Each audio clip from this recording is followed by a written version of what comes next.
Well, good Tuesday afternoon. It's a Tuesday that feels like a Monday. That's how it is after a holiday week, and we had a lot of college football to talk about. Welcome into the Blitz here on San Antonio Sports Star, ESPN 1250 AM, 94.5 FM. I'm Jason Minix.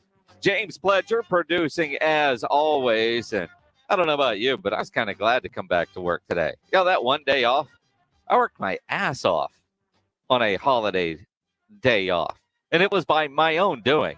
I had some fancy shelves put up in the garage, and the guy came and installed them on Friday.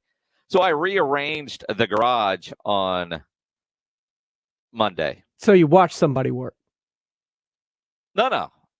Well, he installed them. I mean, because they're the nice big ones. And no, I didn't watch them. I was doing my own thing in the air conditioning when he installed them. But the thing is, and look, I've always parked both cars in the garage. I've always maintained a fairly clean garage, but there was a lot of clutter and a lot of things, from the move. And, we could always get both cars in, but, like when my wife's car pulls in, if you have somebody in the passenger seat, they got to get on the driveway because there's no way to open the door because of all the crap. So I got these industrial shelves, one put up above the beer fridge, and another one in, and just to help with the storage and cluttering of things. Well, so it's nice. Yeah, Pledge, you're right. I watched somebody put the shelves in, but then, that guy left. Then it was up to me to go through all the stuff that I have in the garage. And I've got every tool pretty much that you could think of, and I don't know how to use any of them. That's part of the funny thing is I've got a lot of things. Mm-hmm. I don't know how to use them, but I don't get rid of them, right? At some point, I bought that thinking I might need it. So yesterday, put on some good beef ribs in the morning. Of course, I go Traeger, so then I start working in the garage, and then before you know it, it's like 1:30. I'm sweating to death. It's hot. Garage looks good, but I was like, and then we had boring football last night, which was really the only bad game I watched this college football weekend. And between the high school football game that I had on Friday night, watching the college on Saturday, on Sunday, is just so great to see it. Having football in a lot of ways taken away from us. And I know we had football last year, and then we had spring football, and there was minimal fans. Watching the college games over the weekend, full stadiums, the passion, the pageantry. That's what we love about sports. And the NFL starting Thursday night with the Dallas Cowboys, full stadium. A different kind of passion, but it's certainly there. You saw it Friday night with the high school football games. If you were at a game, you saw it. It is just such a welcoming feeling. And yes, COVID is still out there. And yes, there are people that are going to be concerned. All of that is stuff that we have to live with now. But especially when you watch some of those neutral site games, the games down in Georgia, the game up in Charlotte, the Georgia-Clemson game, hell, the Kansas State game in Dallas. I mean, those are people that all traveled for miles and miles and miles to go to a football game because of that passion. And that is what we love about sports. That's what it's all about. The community, your friendships. There's people you only see at a tailgate, and they haven't gotten to see them in a long time. I mean, there is that passion that says, let me get in the car and drive 3 or 4 hours to College Station. Let me get in the car and deal with I-35 to sit in 130-degree heat and watch Texas beat the hell out of a Louisiana team. Yeah, Aggies, I did that on purpose. There is something to that comes with that passion. And while I was sitting on my couch in the air conditioning, and for a good part of it on Saturday, Pledge, I was with you at the Rue Pub, and we were doing a couple of different fantasy drafts, and just even the people that were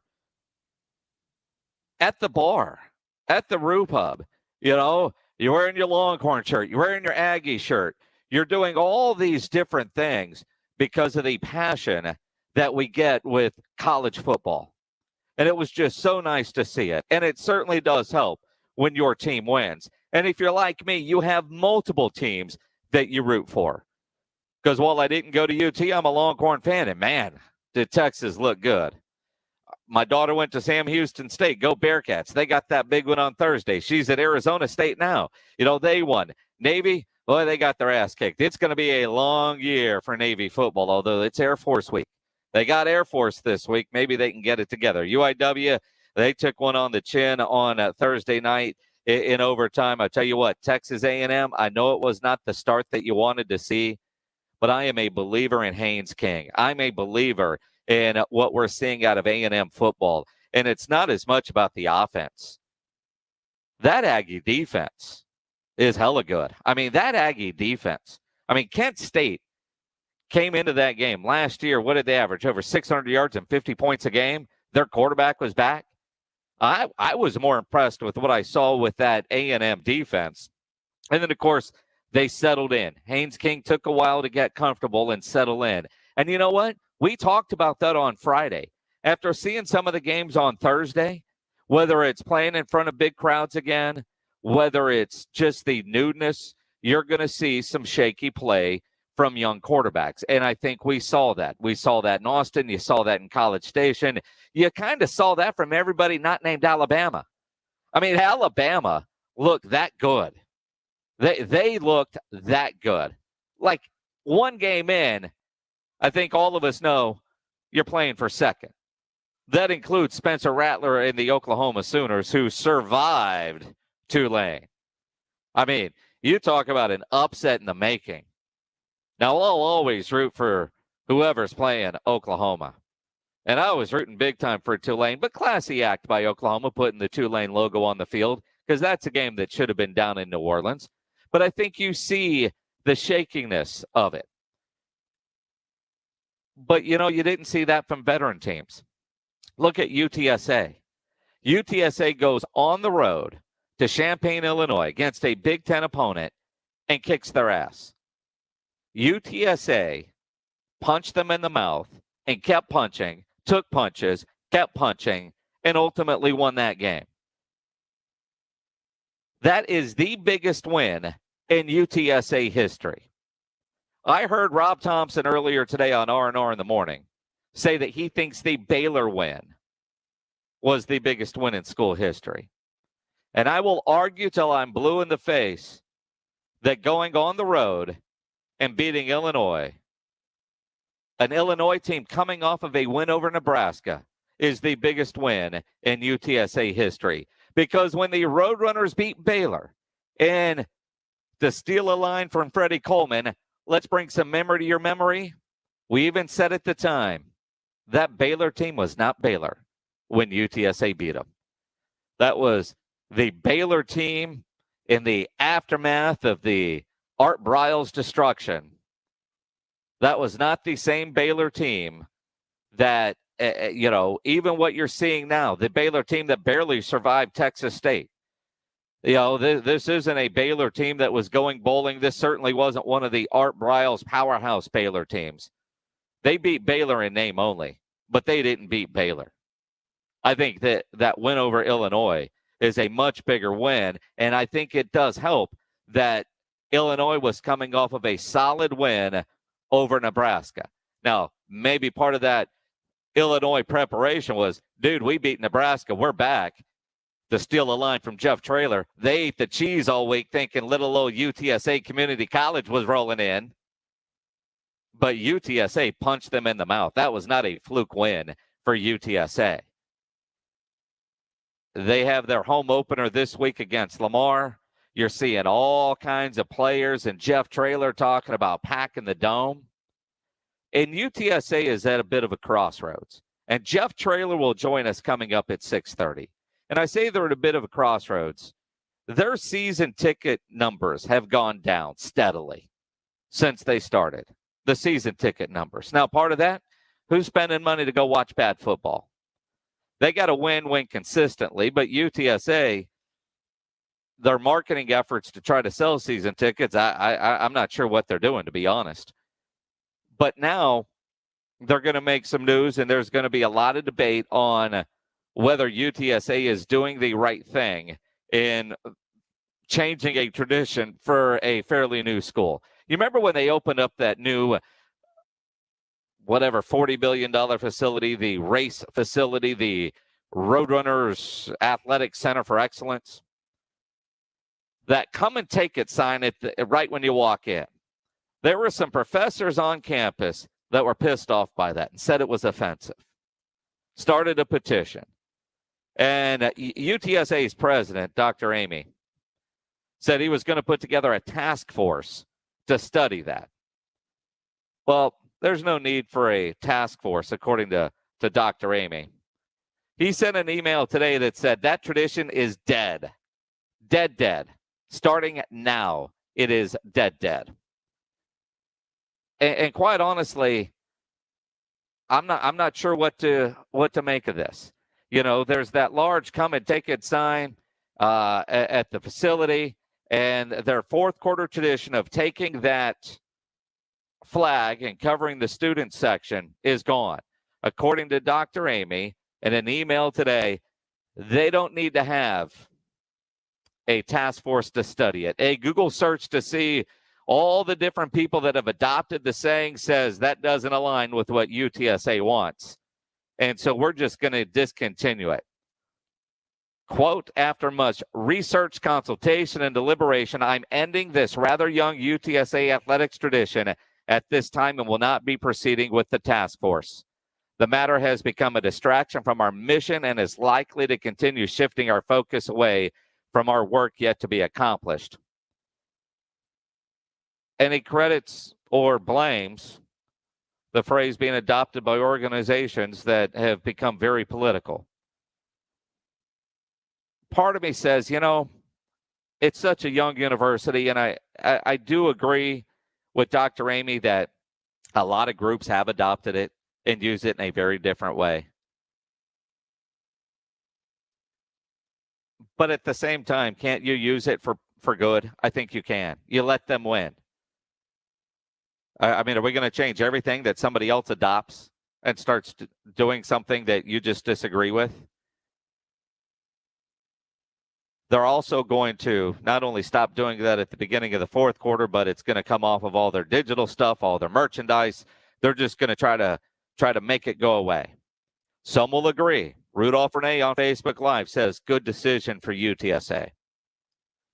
And I don't know if it is or not, to be honest. I'm truly mixed on this because it is a 10-year-old program. It's not like the Eyes of Texas at UT, where nobody really knew the beginnings of it and what it meant then and what it means now. And it's not as ingrained as, say, a song that's been sung for 100 years. But at the same time, you see, well, this political group and that political group, they're using it. So we're going to change. So every time somebody adopts a saying that anybody can use, are you going to change because they disagree? Now, what I would rather have Dr. Amy done is say, yeah, we're not doing that. But you know what we are going to do? We're going to start doing this. And right now, they don't have that answer. You're trying to build tradition. You're trying to build this program up. You had a tradition, and I've seen a variety of people on social media today that are split on the decision, whether they're disappointed or they support Dr. Amy's choice. But when you take away something, don't you have to offer something else up? I mean, it was one thing to say, well, let's have a group together to decide if we're going to keep it or not. And you clearly didn't need that. But you do need something that says, this is what we're going to do now. By the way, your first game is on Saturday. And you know what you're going to have now, Dr. Amy? You're going to have a whole bunch of people that are still going to either wear their shirts or whatever to try to keep a tradition alive that you are trying to kill because you didn't offer up a solution to the problem. But that's the beauty of being a young university. I want to see what the ideas are. I want to see what UTSA fans, what UTSA students, what the football program comes up with to be their fourth quarter rally cry or whatever some of their new traditions are going to be. You got any ideas? Hit us up on the Kia Bossa Bacon phone lines, 210-656-ESPN, 656-3776. You can also get us on Twitter. Tweet at me, at Jason Minix. Tweet at Pledger. He is at I Am Pledger. Again, Coach Jeff Traylor, he normally joins us on Monday, but we didn't work yesterday. He did, but we didn't. So Jeff Traylor will join us at 6:30 today. Doug Gottlieb will be on at 5 o'clock. Peter Burns from the SEC Network, he joins us coming up at 4:30. But let's talk some Dallas Cowboys. They open up the season on Thursday night. In fact, we're going to have a big old watch party out at Hills and Dales with Miller Lite, the only beer of the Dallas Cowboys. We've got so much to give away. So you want to get out to Hills and Dales early. We're going to be on the air from 4 to 7. Then the game starts at 7:20. If you're not watching it, you can listen to it right here on San Antonio Sports Star or our brother station, 102.7 Jack FM, brought to you by AA Best Bail Bonds and Ewald Kubota. But at Hills and Dales on Thursday with Miller Lite, we're going to register to win at Cowboy game tickets. You can win a Miller Lite Dallas Cowboys Outer Box cooler. You can win a Drew Pearson Hall of Fame standee. We're going to have a lot of other great prizes to give away, Miller Lite / Cowboys related. Oh, and yeah, 16-ounce cans of Miller Lite during the game for just $3. So we will see you on Thursday out at Hills and Dales for the Cowboys home opener. The question going into the game is, are we going to see Zach Martin? When we talked on Friday, there was a lot of concern that La'el Collins might not play because he was dealing with a stinger and didn't practice. And we thought, oh, crap, here we go. All the talk about trying to get this healthy offensive line, and La'el Collins might not play. Well, LC practiced full today, practiced yesterday. LC is good to go. But Zach Martin came down in the COVID protocol. Now, there is a chance. So you're saying there's a chance. Don't count on it. Don't bet on it. But there is a chance that Zach could play. He's got to go through the protocols. But because Zach Martin is vaccinated, he just has to have 2 negative tests 24 hours apart. That's it. So it's Tuesday. If he tests Wednesday, even if he's not on the team flight, if he wakes up Thursday, I'm pretty sure Jerry could get him a private plane and get him down to Tampa for that opener. Jerry said as much today on 105.3 The Fan when he said that he can't really give you an answer on Zach's availability. Don't count on it, but there's a chance. We'll do the testing that's called for in the protocol, and a couple of negative tests over the next 2-3 days would have him available. It is nothing to compare it to, because each individual has its own situation regarding this testing. As you know, we've had people test positive and have false positives. Mm-hmm. This isn't more than likely the case, but I'm just giving you the reason I can't give you a firm answer. And there is no firm answer. You know, I think about what I heard CeeDee Lamb talking about for 5 days. Didn't taste a thing. He's vaccinated. He's like, man, imagine brushing your teeth and you don't taste that mint. And then you wake up and you brush your teeth and you taste that mint.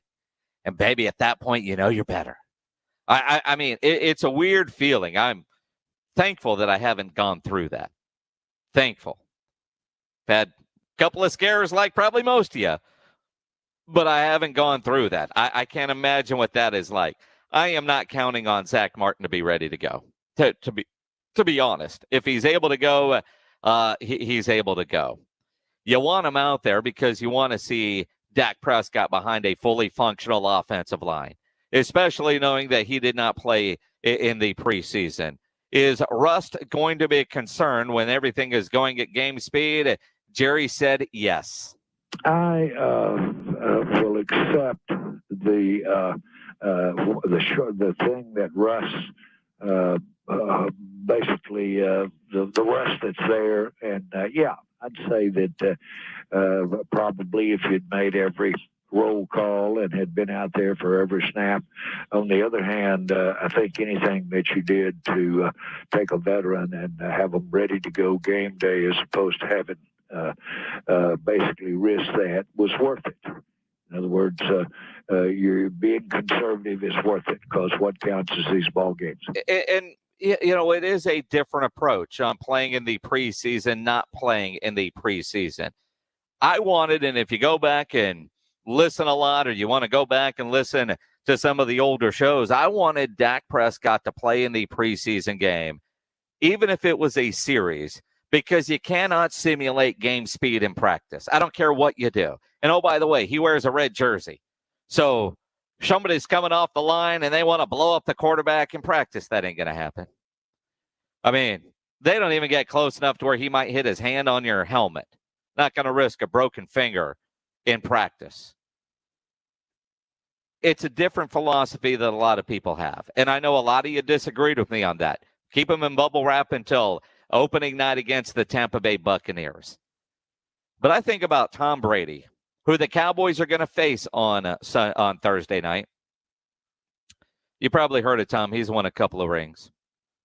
He was on Sirius XM radio and talked about what it must be like for Dak Prescott going into this game without any preseason action, coming off of the injury that he came off of. And Tom went back to when he dealt with a season-ending injury and had to work his way back, kind of like Dak. His is a different kind of injury, but still missed a lot of time because of injury. And then when you get back, how long it takes to actually get back. Well, yeah, it's tough for athletes. You have your processes that are in place to feel really good. And 2008 season, I tore my ACL. I was out the whole year. And then 2009, I got back and I felt like, wow, this is, it's football. And in football, it's full speed and it's maximum tempo. And there's a real game speed to playing football that is hard to replicate. And I know for me, it took a little bit of time to get back into that feeling that I was really playing at the same speed as everyone else. I'm sure that'll be part of it for Dak. I mean, Dak's one of the really talented quarterbacks in the NFL. He's had some great success, but, I can also understand that it's not like he's at a full training camp or preseason games. So if I always like to play in those preseason games, I feel like it prepares me for the regular season.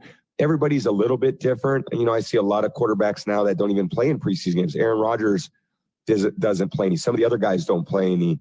I've always felt for me it's a benefit to play just so I can really see where I'm at in terms of where my competition is so that when the games do start for real, I can be executing as best I possibly can. And, I got to figure if that's what's working for Tom Brady, shouldn't we all be following that same playbook? Do what Tom is doing? Because whatever he's doing certainly seems to be working. When I see a lot of college quarterbacks struggling early on in the season because they practice and they're protected while they're at practice and they don't have a preseason game, that's my big concern about Dak Prescott going into the Thursday night game against the Tampa Bay Buccaneers. And I don't know if you guys are paying attention, but that Tampa Bay defense is pretty damn good. And if the Cowboys don't have Zach Martin, you want to go in there full strength. I mean, it is no secret.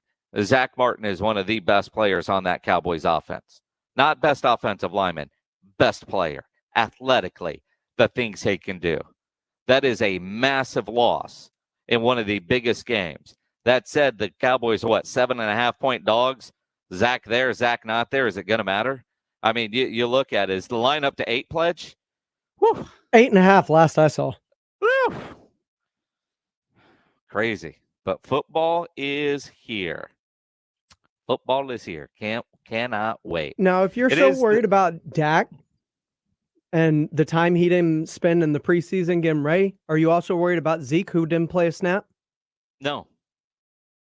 It's for me with Dak Prescott this year specifically, as I have said many, many times, you talk to players coming off of major injury, it's getting that first hit. It's getting things back up to speed. I'm not worried about Zeke. Zeke's running, man. Find hole, run. It's do you trust that leg when you've got to step up in the pocket, when you've got to decide, are you going to take off and run? Is it in the back of your mind or not? Get those game reps out of the way in the preseason where if you hesitate, it doesn't matter. You're okay. It's a preseason game. Regular season, everything is full throttle. I don't want to waste it there coming off of an injury. Two very different things, plus obviously, different positions. Am I worried about, did Dak forget how to play football since his leg snapped? No. But it's the chaos around your feet in that pocket when you got to climb the pocket, when you got to step and throw, decide to tuck and run. I don't want hesitation. I don't want him thinking. Hell, I'm watching a replay of the E60 on Alex Smith. You hear him talking about, oh, crap, I'm coming off the bench against Washington. Oh, crap. I don't want those thoughts going through Dak Prescott's mind on a Thursday night against Tampa Bay when he could have done it in a preseason game against the Houston Texans. That's what I'm saying. Peter Burns of the SEC Network, he joins us next. If you follow Peter on the socials, you know that man had one hell of a weekend. We'll see if his liver is doing okay on this Tuesday afternoon. We had all these games, as mentioned, watched a lot of them on Saturday out at the Roo Pub. This weekend is going to be the same. Roo Pub is my home away from home. That is my go-to spot because there is no better place to watch a game than at the Roo Pub there at 281 in Redland Road. They've got those three massive 170-inch screens, those laser projector screens. The picture quality is incredible. TVs all the way around. And I've said many times, Roo Pub, if it wasn't a great bar, it would be a great restaurant. Well, it's a great bar and it's a great restaurant. The food, fantastic, all made from scratch. They have the best and the biggest wings in town, about 15 different burgers on that menu. Great salads, great apps. Get those Philly cheesesteak fries. And the kitchen is open until 2 a.m. every day with the full menu. So if you're out late, hungry, looking for a meal, don't want to go to a drive-thru, get to the Roo Pub, 281 in Redland Road. Their happy hour weekdays from 11 to 6, so it's great for lunch, great for dinner, great for late night, and the best place to watch a game. Thursday night, Cowboys Bucks, it's going to be crazy in there. Go early, get a table. The Roo Pub next to the Angry Elephant at 281 in Redland Road. We will see you at the Roo. Let's get a Sports Center update. Here is James Fletcher. Maybe. This Sports Center update is brought to you by Edwin Watts Golf Shops, home of the 100% satisfaction guarantee. Thanks, Jason. In the NFL, Cowboys All-Pro guard Zach Martin's in COVID-19 protocols after testing positive Saturday and could miss Thursday's season opener against the Bucs. But Pro Football Talk reports, as well as Jerry Jones, there's a slim chance as he could still play this week, meaning in theory he could generate a pair of negative test results 24 hours apart and still be in the game. Right tackle La'el Collins returned to practice on Sunday after missing more than a week with a stinger in his neck.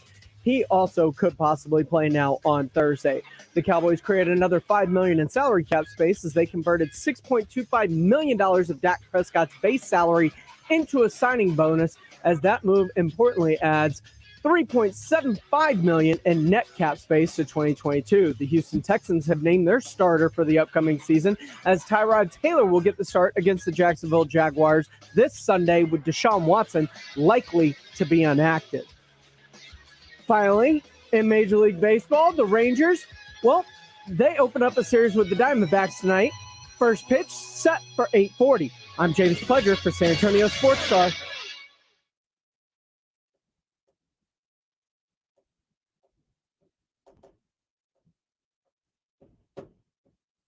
According to NHTSA, a new car crash is reported every 56 seconds in Texas. Thomas J. Henry handles serious auto accident cases and gets serious results for injured clients. To learn more or start your claim today, visit tjhlaw.com/radio. San Antonio, Texas. Listen up, sports bettors. This is Hall of Famer Warren Sapp here to tell you about my favorite sports book, BetUS.com. I only endorse one sports book, and that's BetUS.com. Just like me, BetUS is the Hall of Famer of online betting with more than 25 years in the biz. You need a sports book with integrity and longevity, and you need to know when you win, you're gonna get paid. You need a sports book that offers all the action to make every game feel like the playoffs. Call today at 1-800-69-BET-US. That's 1-800-MY-BET-US, and they will get you set up faster than I can run the 40. Nobody in the industry gives bigger bonuses than BetUS. I play at BetUS, and so should you. Now is your turn. Join now. Call today at 1-800-69-BET-US. That's 1-800-MY-BET-US. My favorite sports book, BetUS.com. Join now and get up to 200% in bonuses on your first deposit. Call 1-800-MY-BET-US. Tell them Sap sent you. Tune in to the Blitz today for the ESPN San Antonio Injury Update, powered by the Sports Institute at TSAOG Orthopedics. Catch up on the latest injuries and how it'll affect your team. The Sports Institute at TSAOG Orthopedics. Online at TSAOG.com. Prescription products require an online consultation. Restrictions apply. See website for full details and important safety information. My husband's ED was affecting our marriage. When he first started experiencing ED, it was difficult for both of us. We didn't know who to talk to about it or where to get help. HIMSS was our answer. HIMSS connected my husband with a licensed provider online. He was able to get medication to treat his ED at a fraction of the price people pay for the name brand. It was delivered to our door, and guess what? Our sex life is back. It works. Right now, get your first online provider's visit totally free when you go to forhims.com/love. Yep, free. No copay, no expensive appointments, and no awkward face-to-face conversations. Just the care you need. Thanks to HIMSS, we got our sex life and our marriage back. To start your free online visit, go to this exclusive address, forhims.com/love. That's forhims.com/love for your free online visit. forhims.com/LOVE. Right now at Diamonds Direct, whether you buy a $3,000 diamond pendant or a $30,000 designer ring, you can spread your payments over 5 years without paying a dime in interest. It's Diamonds Direct's most aggressive offer ever. Pick any item, get the super low price Diamonds Direct is known for, and spread your payments over 5 years with 0 interest and 0 down. No exceptions. Don't miss this incredible limited time offer. 5 years, 0 interest on approved credit only at Diamonds Direct at the shops at Lock on Terra.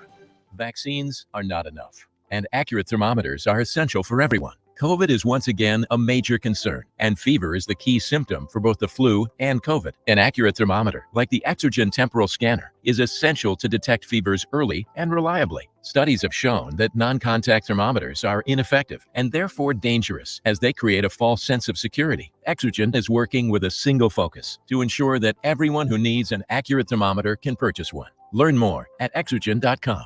Does it feel like finding clothes in your fit is impossible? Tired of feeling overwhelmed with options that just aren't right? Let the experts at Stitch Fix do the shopping for you. At Stitch Fix, we make sure each piece is hand-selected for your life. So whether you're staying home or on the go, Stitch Fix has the answer for what to wear. We make it easy to find what works for you. Signing up takes just a few minutes, and styles are delivered directly to your door. Get started today at StitchFix.com. Stitch Fix, your style delivered. Second it takes the Blitz with Jason Minix and Sports Insiders. San Antonio Sports Star, ESPN 1250 and 94.5 FM. It is the Blitz here on San Antonio Sports Star, ESPN AM 1250, 94.5 FM. I'm Jason Minix on a Tuesday afternoon that kind of feels like a Monday. Pledge is playing that late night jam because he figures Peter Burns might still have a headache and liver still might be hurting. Peter Burns from the SEC Network.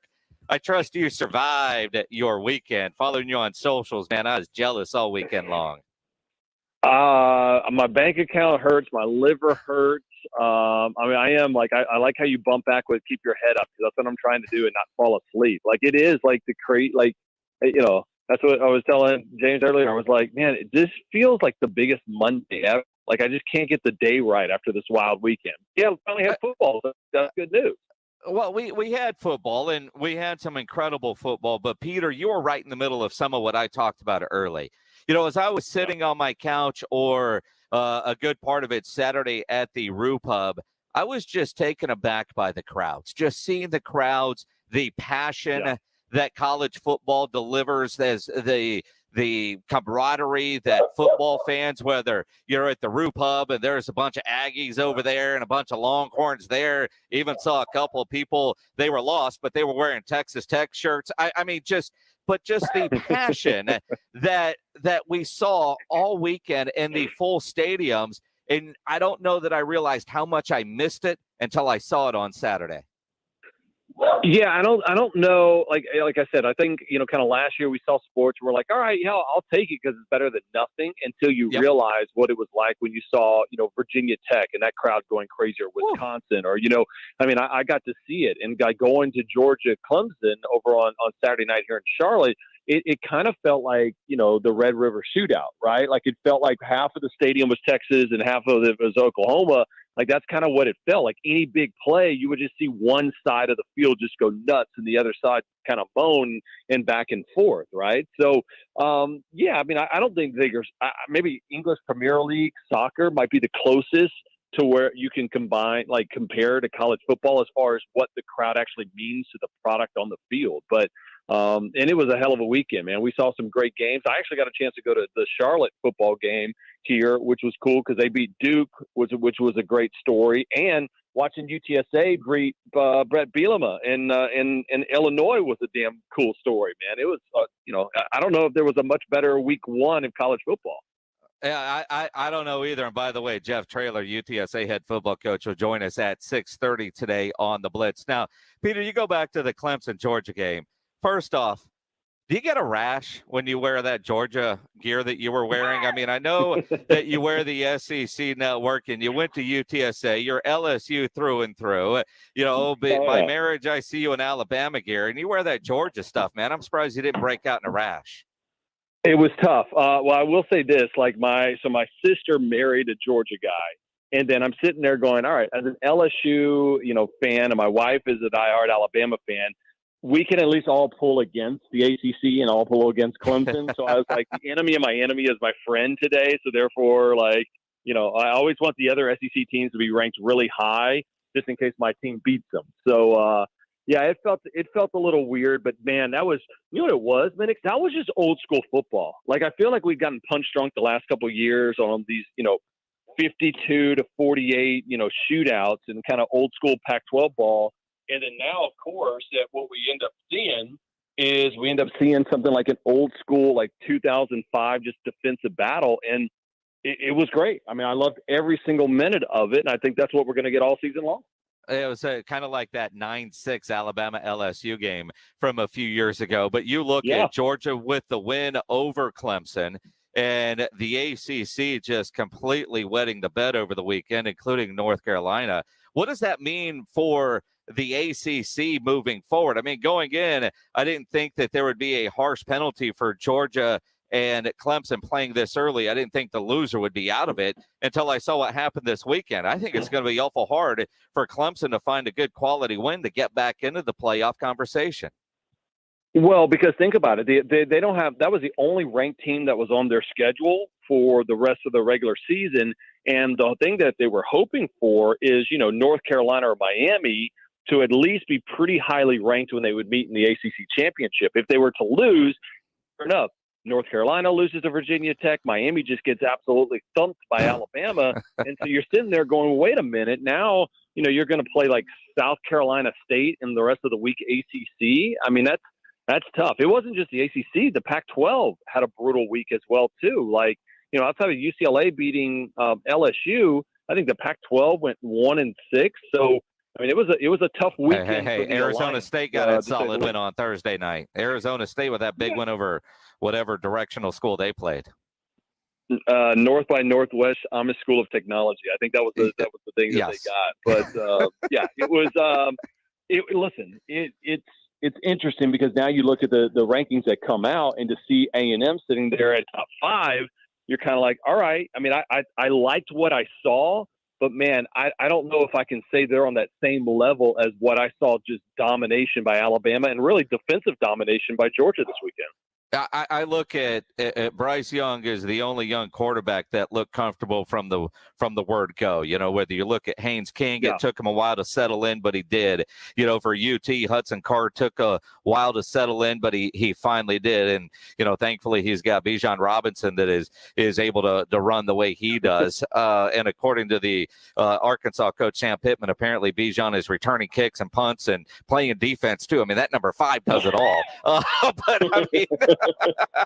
but hey, I mean, as far as when you look at Sam Pittman and what he's got going on for his defense right now, they let Rice in the game pretty early in that one. So I would imagine they think Bijan's going to be able to do whatever he wants to do come Saturday. when you think about all the stuff that we saw Saturday, from Oklahoma surviving Tulane to Clemson and what they did, and even Georgia for that matter, is it really after week one, Alabama and then everybody else? Is everybody else playing for second? Well, what stinks about it is the fact that they just look so dominant, right? And I think that's what's so defeating. And I was talking to my dad about this earlier today. I was like, the thing is, they lost everybody, right? They're losing their quarterback, their top three receivers, a running back, their whole defensive line, their coordinators, and they didn't miss, Minix. Like they didn't. I mean, it didn't even look. In fact, it just looked like the same throne, just new dragons, right? Like we just got to see these guys who were like, well, holy hell, like how do they ever lose? And not even lose. How do they ever take a step back where they're not going to be the dominant force in college football? Now that they have 2 signing days, the transfer portal, I mean, every single freshman that's signed with Nick Saban has played for a national title. Like, let that sink in. That's nuts. I mean, that's crazy. If you sign, you're going to play for a national championship under Nick Saban. I mean, it's out of control. And now name, image, and likeness, the fact that Bryce Young, was closing in on 7 figures right before he played a football game this season. I mean, again, the brand has just built into such a behemoth that I don't know who can give them a run for their money right now. Alabama is just so good. They made Bill O'Brien look like a brilliant play caller.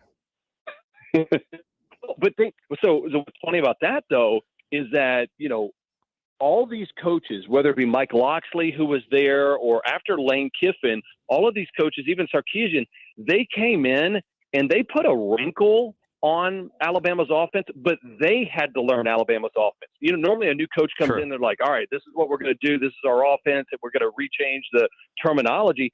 That was not it at Alabama. Nick Saban says, we run this style offense. You learn it, and if you want to tweak a couple of things, you could do 1 or 2 different things. But 95% of that offense is already baked in. That's why he has so much success, is that everybody kind of fits the mold of what's already built, as opposed to, all right, at LSU, we're just going to change everything around, right? Like, all right, we're at Texas Tech, we're going to change everything around. Like that doesn't happen at Alabama, and that's why it's the damn gold standard of college football. Peter Burns from the SEC Network joining us here on the Blitz. I want to talk about some of the games coming up this week, especially Texas, Arkansas, A&M going on the road to play Colorado. But because of time, I want to get into something that we saw last night in the boring game that we were offered up last night is all the targeting calls. I understand the nature of the rule. I think the penalty is too harsh.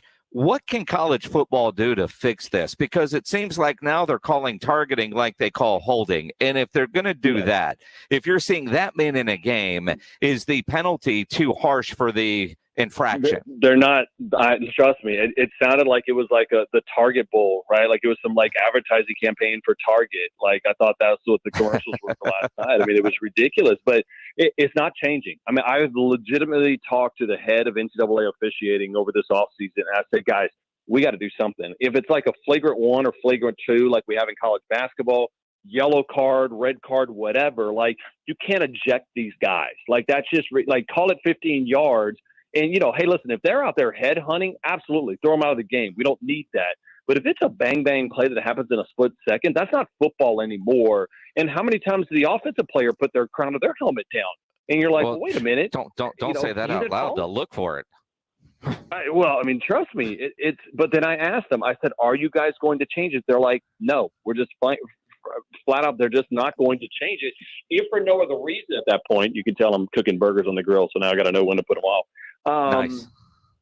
The thing is, it's just not going to change because they're so afraid of there being some catastrophic injury, and they go back and say, well, they did take away the targeting penalty, and they don't want that to happen. So it's just, again, and nobody wants to now go into a meeting and go, guys, we got to be easier on the targeting rule, and then God forbid something happens, because then it'll come out, hey, so-and-so said that we need to go easier on the targeting rule. We're calling too many targeting penalties.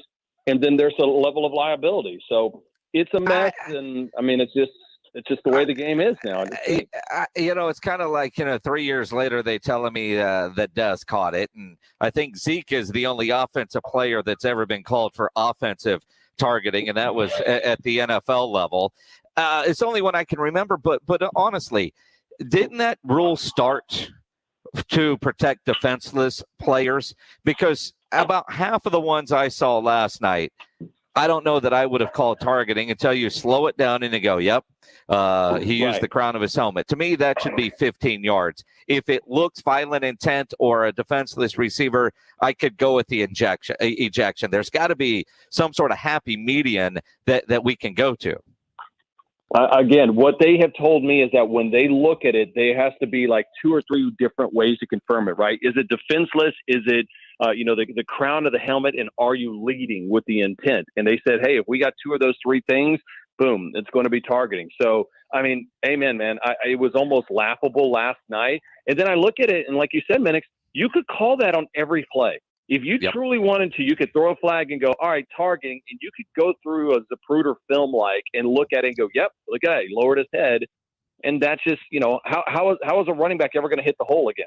Ever? Well, he lowered his head. I mean, that's just, again, it is, it stinks. But then again, the fact that I got to watch football this weekend and was finally on my television screen, if that's the price I got to pay at the end of the week, I'll be all right with it. But I think you work at the SEC network. You got a big voice at the SEC network.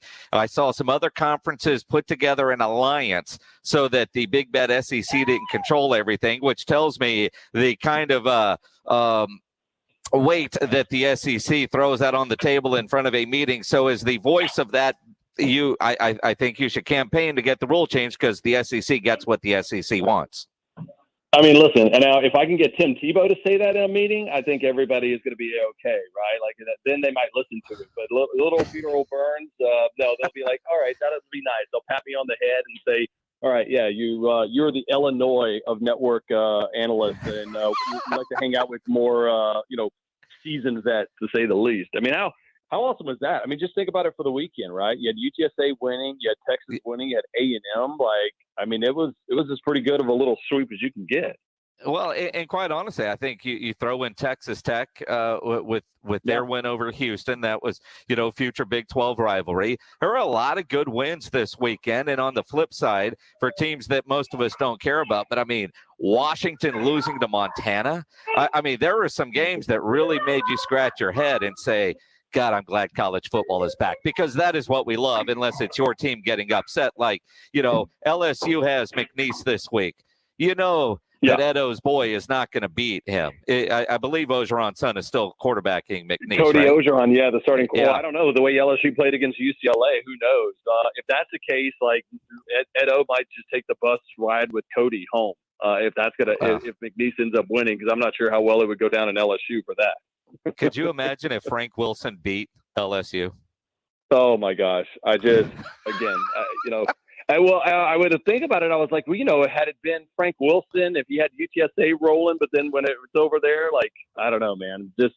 But that's what I love about chaos. I mean, we had Montana beating Washington. I mean, we had East Tennessee State beating Vanderbilt. Like, as much as we talk about Georgia and Clemson and Alabama, like, it's the smaller programs that, I went and saw Charlotte Duke, and I loved it. It was great football. It felt pure, as opposed to, the $6 million, players that you got on the field in college football. I still love it, but, college football is so much more than just, all right, the playoff's over just because of Alabama, right? That's it. I mean, and again, it's going to be a fun season. Peter Burns from the SEC Network. Always appreciate the time, my friend. Go flip those burgers, man. Don't burn them. I was going to say, I like them medium well too, so I got it done. So let them go. Let him go. Appreciate it. Peter Burns from the SEC Network joins us every week, normally on a Monday, but we took the day off yesterday. College football started this past weekend. The NFL gets going on Thursday. We'll talk more about that coming up. Had a couple of fantasy drafts over the weekend. And, Underdog Fantasy is the best new place to go play fantasy sports online. They've got daily and season-long fantasy sports and the NFL Pick'em game. Pick'em is fun. Pick any 2 to 5 player props, parlay together, and you can win up to 20 times on your entry in one night. They've got their over-under where you can pick whether a player is going to go over or under a given stat line in their game. They got rivals. They've got so many things you could do there at UnderdogFantasy.com. You can play online. You can download their app, which is easy to use. And if you sign up today, use promo code RADIO, make your first deposit, you are going to receive a free $25 in bonus cash. Visit UnderdogFantasy.com or find them in the App Store. Register with promo code RADIO to get $25 cash for free with your first deposit. Download the app today, start playing, and don't forget to enter promo code RADIO at sign-up. Terms and conditions apply. Download the Underdog Fantasy mobile app or play online at UnderdogFantasy.com. The NFL season starts here as the Dallas Cowboys meet up with Tom Brady and the Super Bowl champion Tampa Bay Buccaneers. Thursday night on your home for the Cowboys, San Antonio Sports Star, ESPN 1250 and 94.5 FM. Vaccines are not enough, and accurate thermometers are essential for everyone. COVID is once again a major concern, and fever is the key symptom for both the flu and COVID. An accurate thermometer, like the Exergen temporal scanner, is essential to detect fevers early and reliably. Studies have shown that non-contact thermometers are ineffective and therefore dangerous, as they create a false sense of security. Exergen is working with a single focus to ensure that everyone who needs an accurate thermometer can purchase one. Learn more at Exergen.com. If your dream vacation doesn't include your spouse, it may be time for a permanent getaway. Call DivorceDude.com at 210-201-0303 and ask for Mark, the Divorce Dude with Pulling Law PLLC. DivorceDude.com can help you get a fast, affordable, agreed divorce. But if you want to fight, the Divorce Dude can fight for you. DivorceDude.com gives you easy legal options and sticks with you every step of the way. If the marriage is over, why fight? DivorceDude.com. Injuries happen, so if you twist, pull, pop, or snap something, you need Dr. David Espinosa at TSAOG Orthopedics. Dr. Espinosa treats all non-surgical orthopedic injuries and has same-day and next-day availability. Telemedicine services are also available. There is no reason to be in pain. If you are hurting, visit Dr. David Espinosa at TSAOG Orthopedics. Learn more at TSAOG.com. That's TSAOG.com, or schedule your appointment by calling 210-804-5490. Start fall with everything to do business better during Dell Technologies Labor Day event. Save up to 45% on select business PCs with Windows 10 Pro. Power your workday with savings on Dell servers, monitors, docks, and other accessories, plus free shipping on everything. Do more with modern devices and Windows 10 Pro. Call 877-ASK-DELL for a Dell Technologies advisor who can help you find the right tech. That's 877-ASK-DELL for business specials during Dell's Labor Day event. We're planning a trip to Spain later this year. But our Spanish is pretty bad. So we're using Babbel. Babbel's conversation-based method teaches you real-life words and phrases. And with Babbel's interactive, bite-sized lessons, you'll remember what you learned. There's no easier way to learn another language. Ahora hablamos español. He just said now he speaks Spanish. Babbel, language for life. Now try Babbel for free. Just go to Babbel.com. That's BABBEL.com. Your experience matters. At University of Phoenix, relevant life experience and eligible transfer credits can help you earn your degree faster and for less. In fact, undergrads who apply these credits, on average, save about 1 year and $11,000. Get the credit you deserve for time spent in the classroom, on the job, and in life. And see how much you can save at phoenix.edu. That's phoenix.edu. A 17-week season and only one couch. Let's hope it holds up. The Cowboys are back. The explosive action happens here. San Antonio Sports Star, ESPN AM 1250 and 94.5 FM. Hey, this is Jason Fitz, and you're on San Antonio Sports Star, ESPN AM 1250 and 94.5 FM. Cowboys and Bucks open up the season Thursday night. The Blitz is going to be live out at Hills and Dales with Miller Lite, the only beer of the Dallas Cowboys. And we're going to have a ton of great stuff to give away. Come early, stay late to watch the game. If you're not around a TV, of course, you can listen to it right here on San Antonio Sports Star. And you can win tickets to every Dallas Cowboys home game. Just register at sasportstar.com. Lots going on there. And while we focus a lot on the Cowboys, James Pledger requires that I at least put Texans in the rundown, whether we get to it or not. But David Coley with a shocking announcement over the weekend. Tyra Taylor is going to be the starting quarterback. Now, history tells you Davis Mills will probably be starting by week 4 because Tyrod to get hurt in one way or the other. But Tyra Taylor is your starting quarterback for week 1 against Jacksonville. I joined a Survivor League. I've never done one of these. Ever. Mm-hmm. Should I take Houston right off the bat in my Survivor League? Because you got to play everybody at least once. I think they beat Jacksonville on Sunday. All right. That makes one of us. Okay. Anybody else out there, if you're in a Survivor League, tell me who you're taking in week 1. At Jason Minix, just tweet it to me. I've never done a Survivor League. This is new. I know people that have done it. It was only $20 to get in, so what the hell? But I look at this. The Texans are one of the worst teams, James, Mm-hmm. and we know that. Yep. In fact, when you look at different power rankings, the only thing I've seen consistent is the Houston Texans are number 32. Whether you're looking at the Bleacher Report or if you're looking at USA Today, blah, blah, blah, the Texans are 32. Yep. And if they could be 35, I think they would put them 35 in Alabama. Well, Alabama wouldn't be 32. I'd take but Alabama. Yeah, well, that's what I mean. But I look at the Bleacher Report. This is what's interesting about the Dallas Cowboys. Because, Pledge, by rule, your Texan segment turns into Cowboys. Yeah. The Texans are last. Mm-hmm. Bleacher Report has the Cowboys at 17 and football team, that squad out of D.C., at number 12. Well, then you go over to USA Today, which is much more reputable when it comes to things like this because I agree with it a little bit more. Is that why it's more reputable?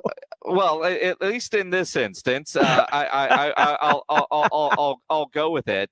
They've got the Cowboys at 14. They've got football team down at 19. And I think that's probably a little bit more accurate. The Cowboys right now, middle of the pack. Which way are they going to go? If they lose to Tampa Bay, that's kind of like Georgia and Clemson, right? I don't know there's going to be a harsh penalty for losing to the defending champs and they're building on opening night. But the Cowboys, middle of the pack, they could shoot up or they could plummet, depending on what we see in the next 3 or 4 weeks. But I think starting near the middle is about where you should have the Dallas Cowboys at the beginning of this football season. As we continue here on the Blitz, coming up in the 5 o'clock hour, we've got Pit Bull tickets to give away. We might have you sing Fireball because I drank way too much of that this weekend. Or maybe did not. you now? I might have. And I retired from Fireball, but somehow it ended up in my house after I was at Texas Cheer. And then we were out Saturday night, and for some reason, Fireball showed up at the table at a Journey tribute concert. Whatever. So we'll give away some Pit Bull tickets. Let's see what else we got. Doug Gottlieb is going to join us in a couple of minutes. And as the season gets underway, which coaches are on the hot seat? There's an interesting list out with the top 5 coaches, and I'm not so sure that I totally agree with everything on this list. We'll get into it as we continue here on the Blitz. You know, yesterday I was telling you I was outside working in the garage, and I came in, and I'm glad my AC works fine. I can't imagine coming home and your house is at 80-something degrees because your AC has gone out. If that happens to you, you know there is one company to call, and that is Quarter Moon Plumbing, Heating, and AC at 210-651-5899. If you're having AC issues, if you're having plumbing issues, Quarter Moon, they are experts at worst-case scenarios, and for the most part, if you're calling them in your world, it is worst case. big job, small job, residential or commercial. Their service trucks are fully stocked and they have all the equipment needed for any job. They do not have commissioned sales reps. They'll provide estimates and second opinions. They have a great experienced staff that has earned an A-plus ranking with the Better Business Bureau. And at Quartermoon, they are green certified. Quartermoon Plumbing, Heating, and AC, 210-651-5899, 651-5899, or online at quartermoonplumbing.com. Friday nights mean one thing. San Antonio Sports Stars High School Football Game of the Week. Powered by Hill Electric. Jason Minix and Kevin Brock have the call each week beginning at 7 p.m. from the GPS of Texas broadcast booth. A Friday night Texas tradition. Friday, the Madison Mavericks take on the Roosevelt Rough Riders. 6:30 pregame, 7 o'clock kickoff. High school football each week from San Antonio Sports Star, ESPN 1250 and 94.5 FM.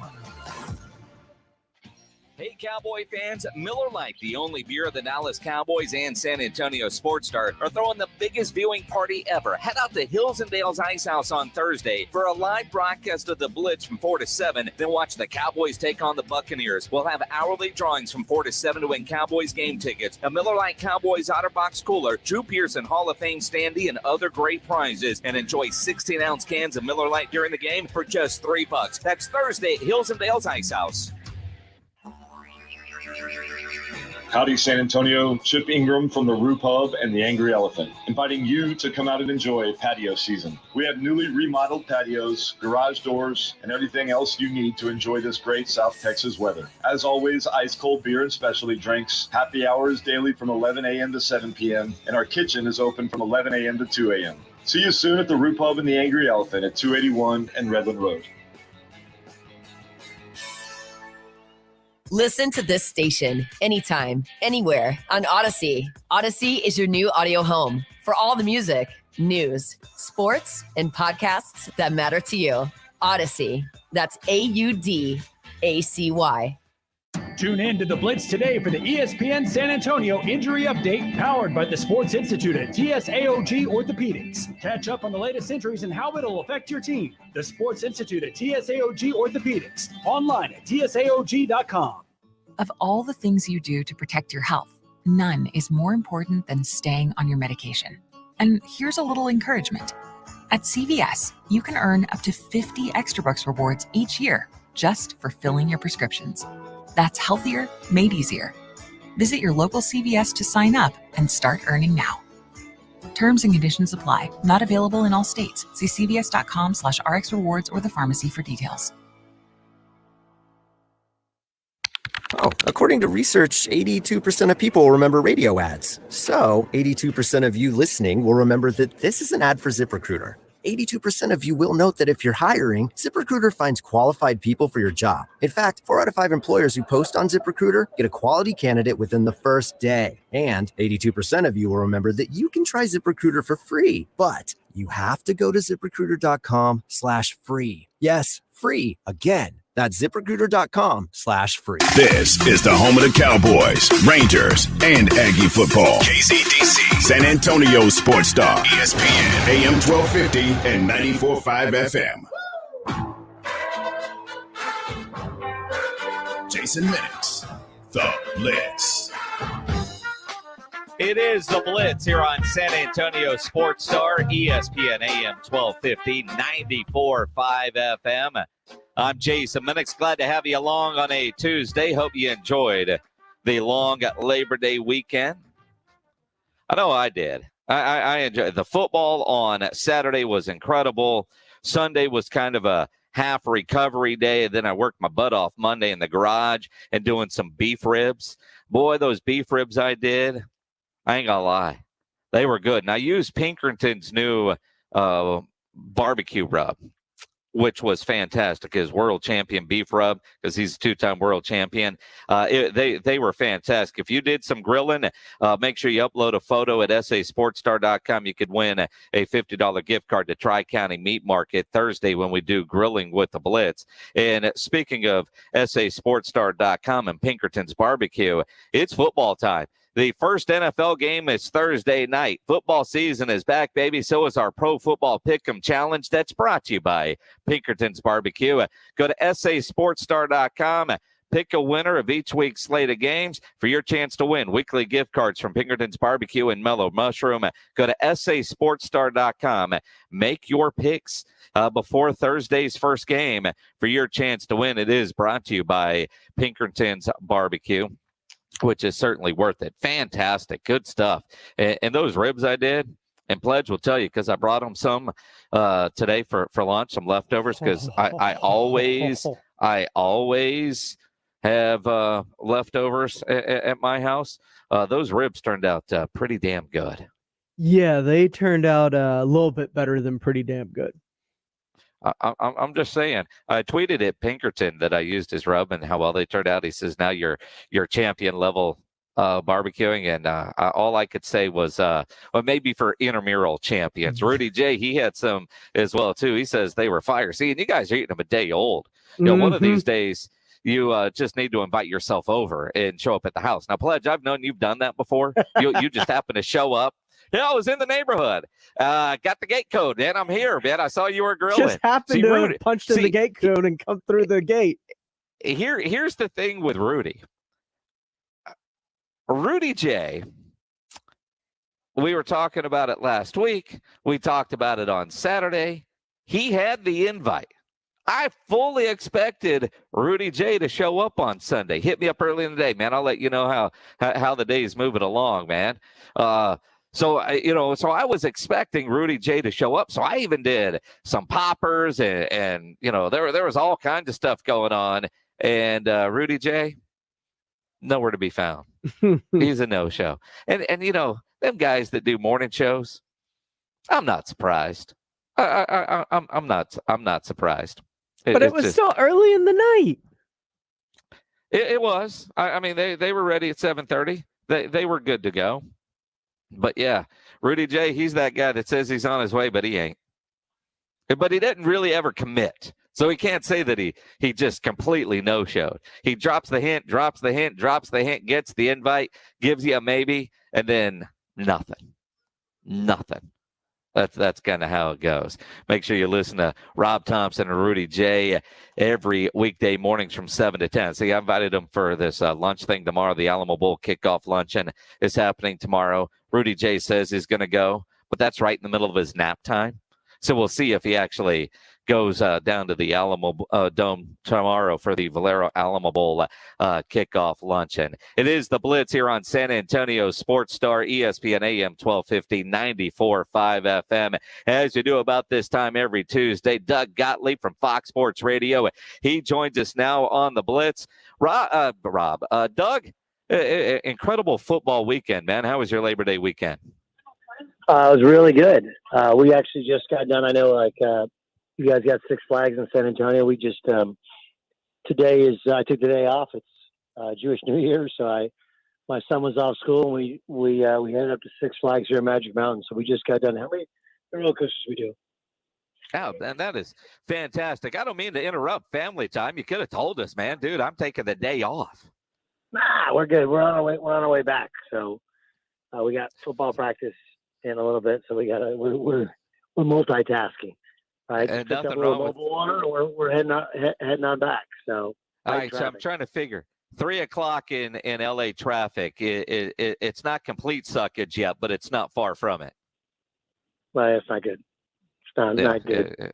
Plus, yes. Plus, I got my boy, the Mexican Mamba, is riding with us. He's on our basketball team, and we took him with us, and he lives in East Los Angeles, so it's in a traffic hazard area. But we'll drop him off, and we'll hopefully get to his football practice on time. Oh, fantastic. Kiddos football practice, always fun stuff. What did you think of the college football that we saw this weekend? And I'll set you up, Doug.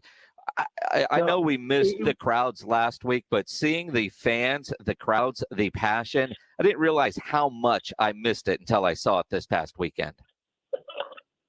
Yeah, well, I don't think any sport is, college sports are the most connected with the crowds, right? And so, I mean, and you also had some really good matchups. But yeah, I mean, they were fantastic, from Wisconsin, Minnesota, going back to last week to this week in Wisconsin, and even the neutral site games were great with Clemson taking on Georgia and Charlotte. That was a great crowd. Obviously, Virginia Tech on my Knights are running into each other. I think that was Thursday night when they beat North Carolina. So, there was a bunch of different. There was a bunch of different aspects to it, but it was so good to have people back. And probably the most surprising part was how many teams hit the under. Right? It was more defense dominated, which I guess we should have seen coming. Defenses are usually more ready to start a season than offenses are, but it was really across the board, a lot lower scoring. Clemson and Georgia being the most obvious one than we're traditionally used to in the college game. Well, and again, I mean, low-scoring games and plenty of bad beats, especially that Texas A&M Kent State game where the kicker missed 2 that probably affected a lot of people in the pocketbook on that end of it. But with the return of college football is the return of bitching about officials. And I'll go to the game that we saw last night with Louisville, the amount of targeting penalties that we were seeing, and some of them debatable in real speed. Then you go and you look at the replay and you go, okay, yep, crown of the helmet, there you go. The ejection part of the penalty is I think, too severe when you look at what the penalty is, because that was a rule designed to protect defenseless players, and now you're seeing it all the time. What can college football do to even out that rule to make it more fair? Not say make it go away completely, but to make the penalty fit the crime. Well, I actually think that one part of the discussion that's missing is we make the assumption that it was only set up to help the defenseless player. That's not actually totally the case. The crown of the helmet, it's meant to take away spearing. If you go back to when I remember when I played as a kid, and spearing was something that could be penalized by ejection, where you're intentionally using your helmet, to hit a guy. And again, the reason that spearing is bad is not just the guy who gets hit. It's if you drop your eye level, if you don't see what you're hit, that's when you can get hurt. That's when you can hurt your neck. So I think a lot of the reaction from so many of the pundits is like, hey, this is all player safety stuff. It's all about concussions. And it's really not completely about that. A good portion is about, yes, player safety, but player safety from themselves because they weren't either taught to hit the right way or they haven't learned that you can't lower your helmet. That's when you're going to get hurt. You're going to get hit. You're going to get hurt when you hit somebody else. Doug Gottlieb from Fox Sports Radio joining us here on the Blitz. And I get that part of it, but it's like holding. You could almost call it on every play if you wanted to. I think the intent of the penalty and what we're seeing, or what we saw last night with 4 ejections in the first half, it just seems like it went too far. It was just, to me, just too much, and too many that were borderline questionable as I watched it live. You slow it down and sure, but I think you could almost call that on every play, and it just took so much for me out of the game. Like in basketball, there's your flagrant 1 and your flagrant 2. Jace, you're right, and there should be a way in which you can review it while the game goes on, because it's the stoppage that you're like, ugh, because football, there's not a ton of action if you look at kind of the actual amount of seconds in which guys are playing anyway, but the time in between plays and reviewing things. So you almost wish there was there was a replay booth and then there was a targeting booth, and you could go and tap a guy in the shoulder and go, hey, remember that hit like 5 plays ago? Like, yeah, you're going to have to sit for a quarter or something like that. But I also think that one aspect of it is that if you overemphasize it now and then you dial it back, that's just the way that seasons always start. We want to get something out of the game. If you remember NBA when they want to take hand checking out, or college basketball, freedom of movement, the start of every season with the rules emphasis, the officials have to make those calls. And so I do think it'll lessen up. Do I think the ejections are severe? They are. They really, really are.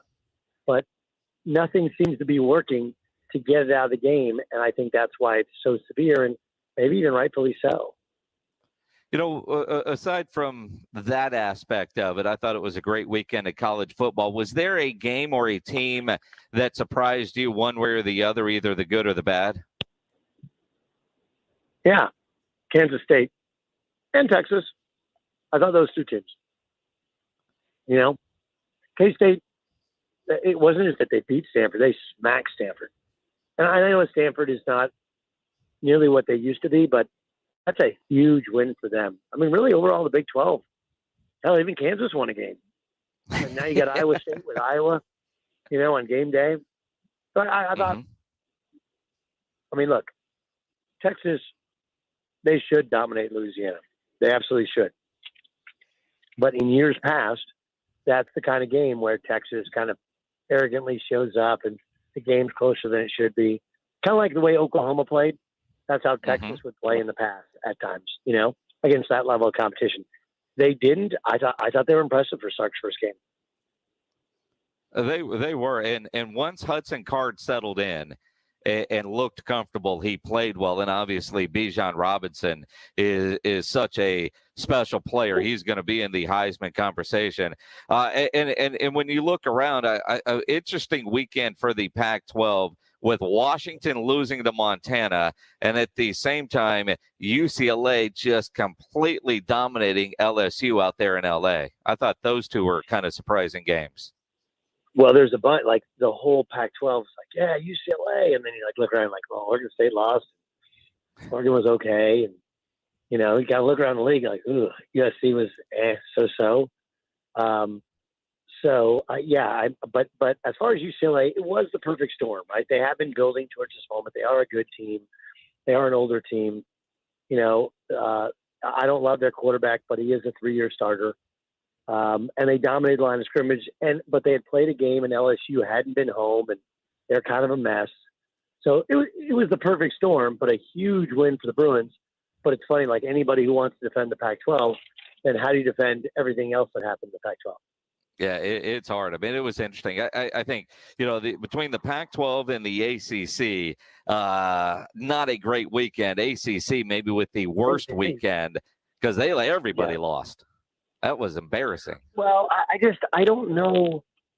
I mean, look, I'm sure you saw Derek King when he's a wide receiver and quarterback at Houston. Like, I don't understand where the infatuation with Derek King came, and his numbers that he put on up last year. If you remember the Clemson game, like he doesn't look like a legit quarterback against Clemson, and that's what he looked like there. He's a really good athlete, and at a level slightly below the elite level of college football, he can be productive, really productive, and a good player. But at that very top level, like kind of just a guy. He's a converted athlete that'll play in the NFL, probably as a slash type player, you know, kind of a jack of all trades, and, you know, maybe a short yardage quarterback where you can run some Taysom Hill stuff.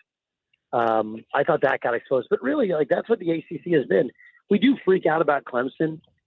I mean, look, they lost a close hell of a game, and Notre Dame technically is not in the ACC, but they get a little ACC credit. But the ACC is, you know, they don't get any credit for Virginia Tech. That was a good win. And, you know, I thought Clemson looked like a team that lost the number 1 overall pick. That's what it looks like. You got to kind of rework your offense. Well, and I look at Miami and go, how much do I penalize them for getting blown out by Alabama when so many teams are going to get blown out by Alabama? I just look at Clemson and wonder about their ability to make the playoffs at this point, because where's their next quality win coming from with Virginia Tech beating North Carolina, who was at number 10? I don't know where Clemson gets the quality win. And going in, I didn't think there would be a penalty for losing that game. But as bad as Clemson looked offensively, I don't know where they get a quality win that could vault them back up in the polls to be able to get into the playoff. Yeah, I don't either. But I do think that most of those teams are going to lose 2 games anyway. So, you know, it's one of those games where it's week 1 and anyone who's ever been around a team knows you're a different team week 7 or week 8. And because they're a brand name, Clemson, they might get a little bit of a pass on it. But yes, it's a big loss. Georgia could have, if Georgia loses the exact same game in the exact same way, you sit there and go like, well, if they win the SEC or they get to SEC championship game, they still got a shot. I think Clemson's still in that same position because they're Clemson, but I can't guarantee it. Doug Gottlieb from Fox Sports Radio joining us here on the Blitz, San Antonio Sports Star, ESPN AM 1250 and 94.5 FM. NFL kicks off Thursday, Cowboys and Buccaneers, then the full slate of games on Sunday. Is there one or two games that you've said, man, I want to watch this game, or are you a red zone all day Sunday type? Sorry, what? Are you a red zone all day Sunday, or are there specific games that you say, I'm going to watch these and sit down and watch them pretty much start to finish, or start to where they're technically over? Yes, I'm a red zone guy, and then I'd like to see what the Chargers do. I'd like to see that game seems to be an easy pick for me. To me it's more than just red zone. Where I like to watch. I mean, look, this is a great week where you have the Cowboys game on Thursday, and then you have you got Cowboys and Tampa on Thursday. The Monday's a good one. The Sunday's a good one. So I usually do red zone, and then I record one of the other ones and go back and watch it. But generally, I'm a red zone on Sunday. It's just the easiest way, especially playing fantasy football. Absolutely, it is. Doug Gottlieb from Fox Sports Radio. Man, I know it's a day off. You're trying to get your kiddo to practice sitting there in that LA traffic. I always appreciate the time, man. We'll catch up next week. All right, Jace. Talk soon, bud. Appreciate it. Doug Gottlieb, as he joins us every Tuesday here on the Blitz. And James, it's interesting when you think about this Sunday.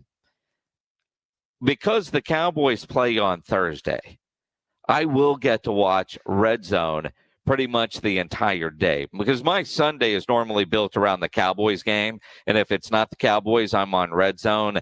I'll sneak in and watch a little bit of the Texans game, but generally it's going to be Red Zone all day long, unless the Cowboys are playing. With the Cowboys playing on Thursday, noon, and I get Andrew Siciliano. It's Andrew all day long.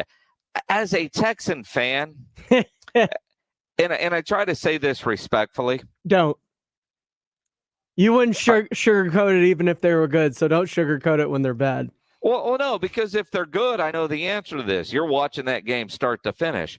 But knowing how bad they are, do you put yourself through 3 hours of misery, or do you just stay on the red zone?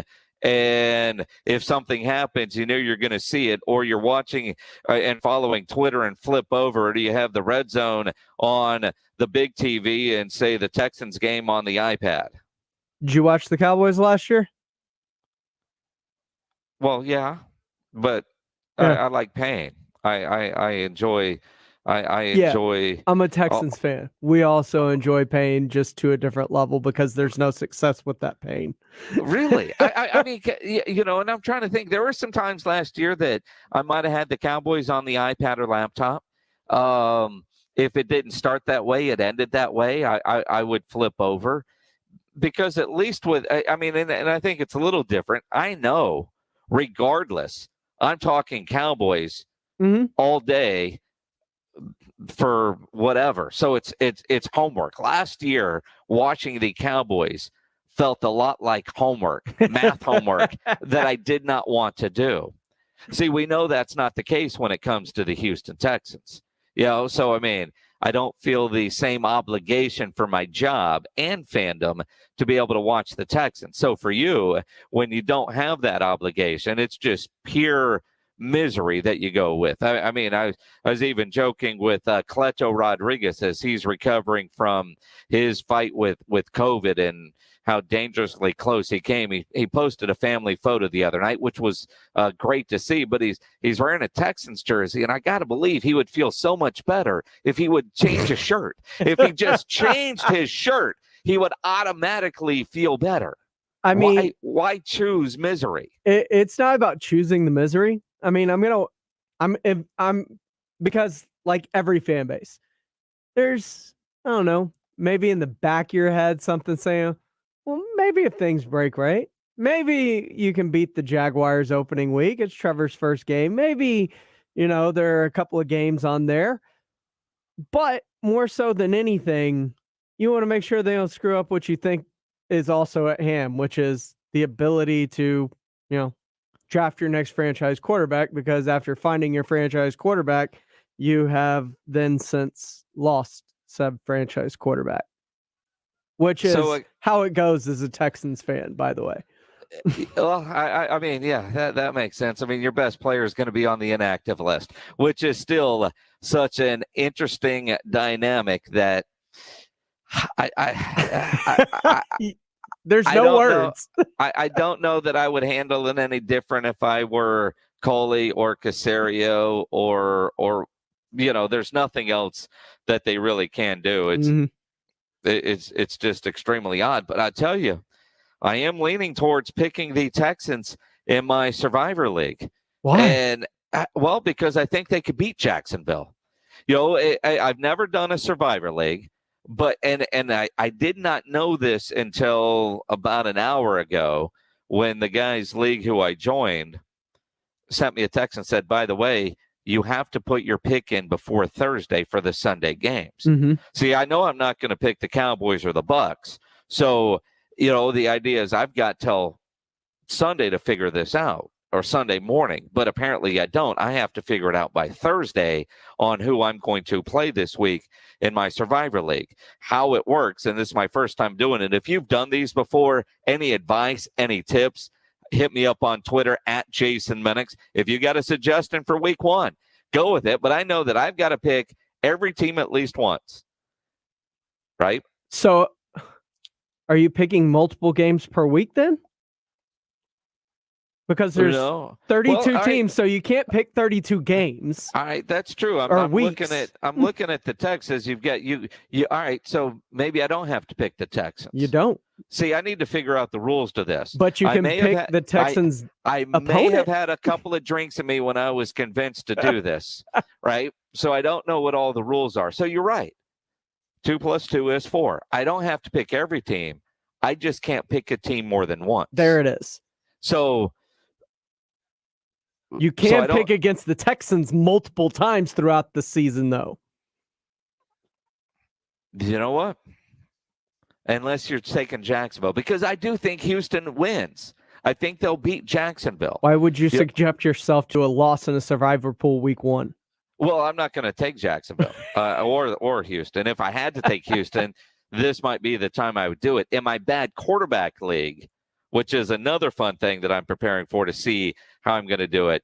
We've got 4 teams, and you're trying to get the worst quarterback play, but we have to play every one of our 4 teams at least twice during the season. So you have to look at the matchups. I mean, it's kind of fun doing some different type fantasy stuff than the normal. And I'm in a couple of traditional leagues, but also I'm in the bad quarterback league with my friends over at Tri-County Meat Market and now this Survivor League. So I've just got to figure out how to play the Survivor League because you're right. I can't play everybody because there's not enough weeks. So I guess I can't use anybody more than once. But you can play San Francisco against Detroit, who might be the next worst team to Houston week 1, and then start playing Houston opponents after that. See, Walter on Twitter says take a sure thing early until things shake out. See, and that's ultimately what you're doing. Here I was thinking I had to play at some point every team. So when am I going to play Houston? Nope. And I was beating myself up over it. But I didn't think I had to worry about it until Saturday or Sunday. And now I've got to figure it out by Thursday. Completely different thing. Alfred Villarreal on our YouTube Live says he's watching Texans all day. Yes, being miserable can be enjoyable sometimes. Worked out for the Rockets this past year. You know, you keep saying that, but I remember your misery during the season. You didn't seem like you were having fun. I was only miserable until they got rid of James Harden. That is the most Ted Lasso thing I've heard you say. By the way, I did catch up on Ted Lasso. I'm all caught up. Dude, that's great. And I watch Clickbait. Have you guys binged Clickbait on Netflix? It's a little slow starting in the first episode or 2. Then it picks up, and then holy crap. Holy crap. The way that thing ended, didn't see that one coming. makes you worry about who you share your password with. It is the Blitz here on San Antonio Sports Star, ESPN AM 1250, 94.5 FM. You want to be a part of the show? Easy to do on the Kielbasa Bacon phone lines, 210-656-ESPN, 656-3776. You're going to need those numbers before 6 o'clock when we give away tickets to go see Pitbull on Sunday at the Germania Insurance Amphitheater up there in Austin. Coming up, what coaches are on the hot seat? NFL coaches. Who should be? I mean, this isn't like UConn where you get embarrassed and then your old coach who's got a crap record says, I'm going to retire at the end of the year. Say, no, you're not cleaning your office out now. But there are some coaches that are on the hot seat. USA Today has a list that, quite frankly, I'm not sure about some of the guys on the list, and there's some others that should be in the top 5. We'll talk about it as we continue here on the Blitz on San Antonio Sports Star. Coming up at 6 o'clock, Dr. Josh Bell will join us for our injury update, powered by TSAOG Orthopedics. And you know injuries do happen, so if you twist, pull, pop, or snap something, you need to know about TSAOG Orthopedics and Dr. David Espinosa, who treats all non-surgical orthopedic injuries. He has same-day and next-day availability. Telemedicine services are also available, and if surgery is needed, he gets you to the right specialist there at TSAOG Orthopedics. There's no reason for you to be in pain. If you're hurting, visit Dr. David Espinosa at TSAOG Orthopedics. You can schedule an appointment by calling 210-804-5490. 804-5490, or learn more online at tsaog.com. That's tsaog.com. Let's get a Sports Center update. Here's James Pledger. Thanks a lot, Jason. Well, in the NFL, Cowboys All-Pro guard Zach Martin is in COVID-19 protocols after testing positive on Saturday, but could miss Thursday's opener against the Tampa Bay Bucks. On San Antonio Sports Star, ESPN AM 1250. As I'm not sure why you were talking to me, but Zach Martin could also still play in Thursday's game as long as he generates a pair of negative test results at least 24 hours apart. This, according to owner and show manager Jerry Jones. Right tackle Lyle Collins returned to practice on Sunday after missing more than a week with a stinger in his neck, while the Cowboys created $5 million in cap space, converting $6.25 million of Dak Prescott's base salary into a signing bonus. In college football, Longhorn running back Bijan Robinson was named the Big 12 Offensive Player of the Week after his 176-yard, two-touchdown all-purpose performance, in which 103 of those yards came on the ground in their 38-18 win over Louisiana. Texas Tech had a pair of players in linebacker Rico Jeffers, who had 4 tackles and a pick 6 in the Red Raiders' 38-21 win over Houston, while DB Reggie Parsons was the newcomer of the week. UTSA kicker Hunter Duplessis won Conference USA's Special Teams Player of the Week. I'm James Pledger. ESPN AM 1250 and 94.5 FM. Hey, Cowboy fans, Miller Lite, the only beer of the Dallas Cowboys and San Antonio Sports Star, are throwing the biggest viewing party ever. Head out to Hills and Dale's Ice House on Thursday for a live broadcast of the Blitz from 4 to 7. Then watch the Cowboys take on the Buccaneers. We'll have hourly drawings from 4 to 7 to win Cowboys game tickets, a Miller Lite Cowboys OtterBox cooler, Drew Pearson Hall of Fame standee, and other great prizes. And enjoy 16-ounce cans of Miller Lite during the game for just $3. That's Thursday at Hills and Dale's Ice House.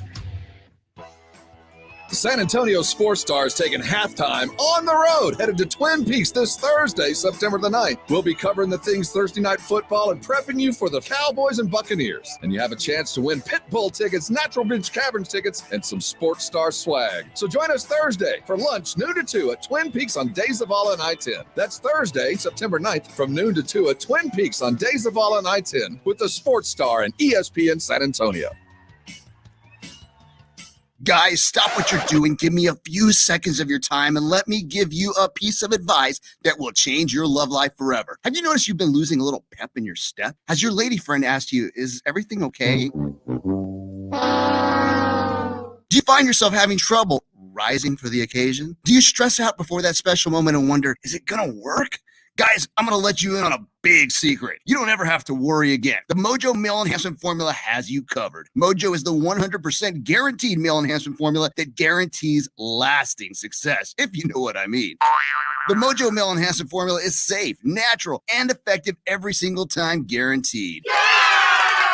Mojo is available in a fast-acting spray and a quick-action capsule. Do yourself and her a favor and call Pure Line Nutrition in San Antonio today. They'll get you set up for success. Call 210-494-2210. That number again is 210-494-2210. Mojo Meal Enhancement, only available at Pure Line Nutrition.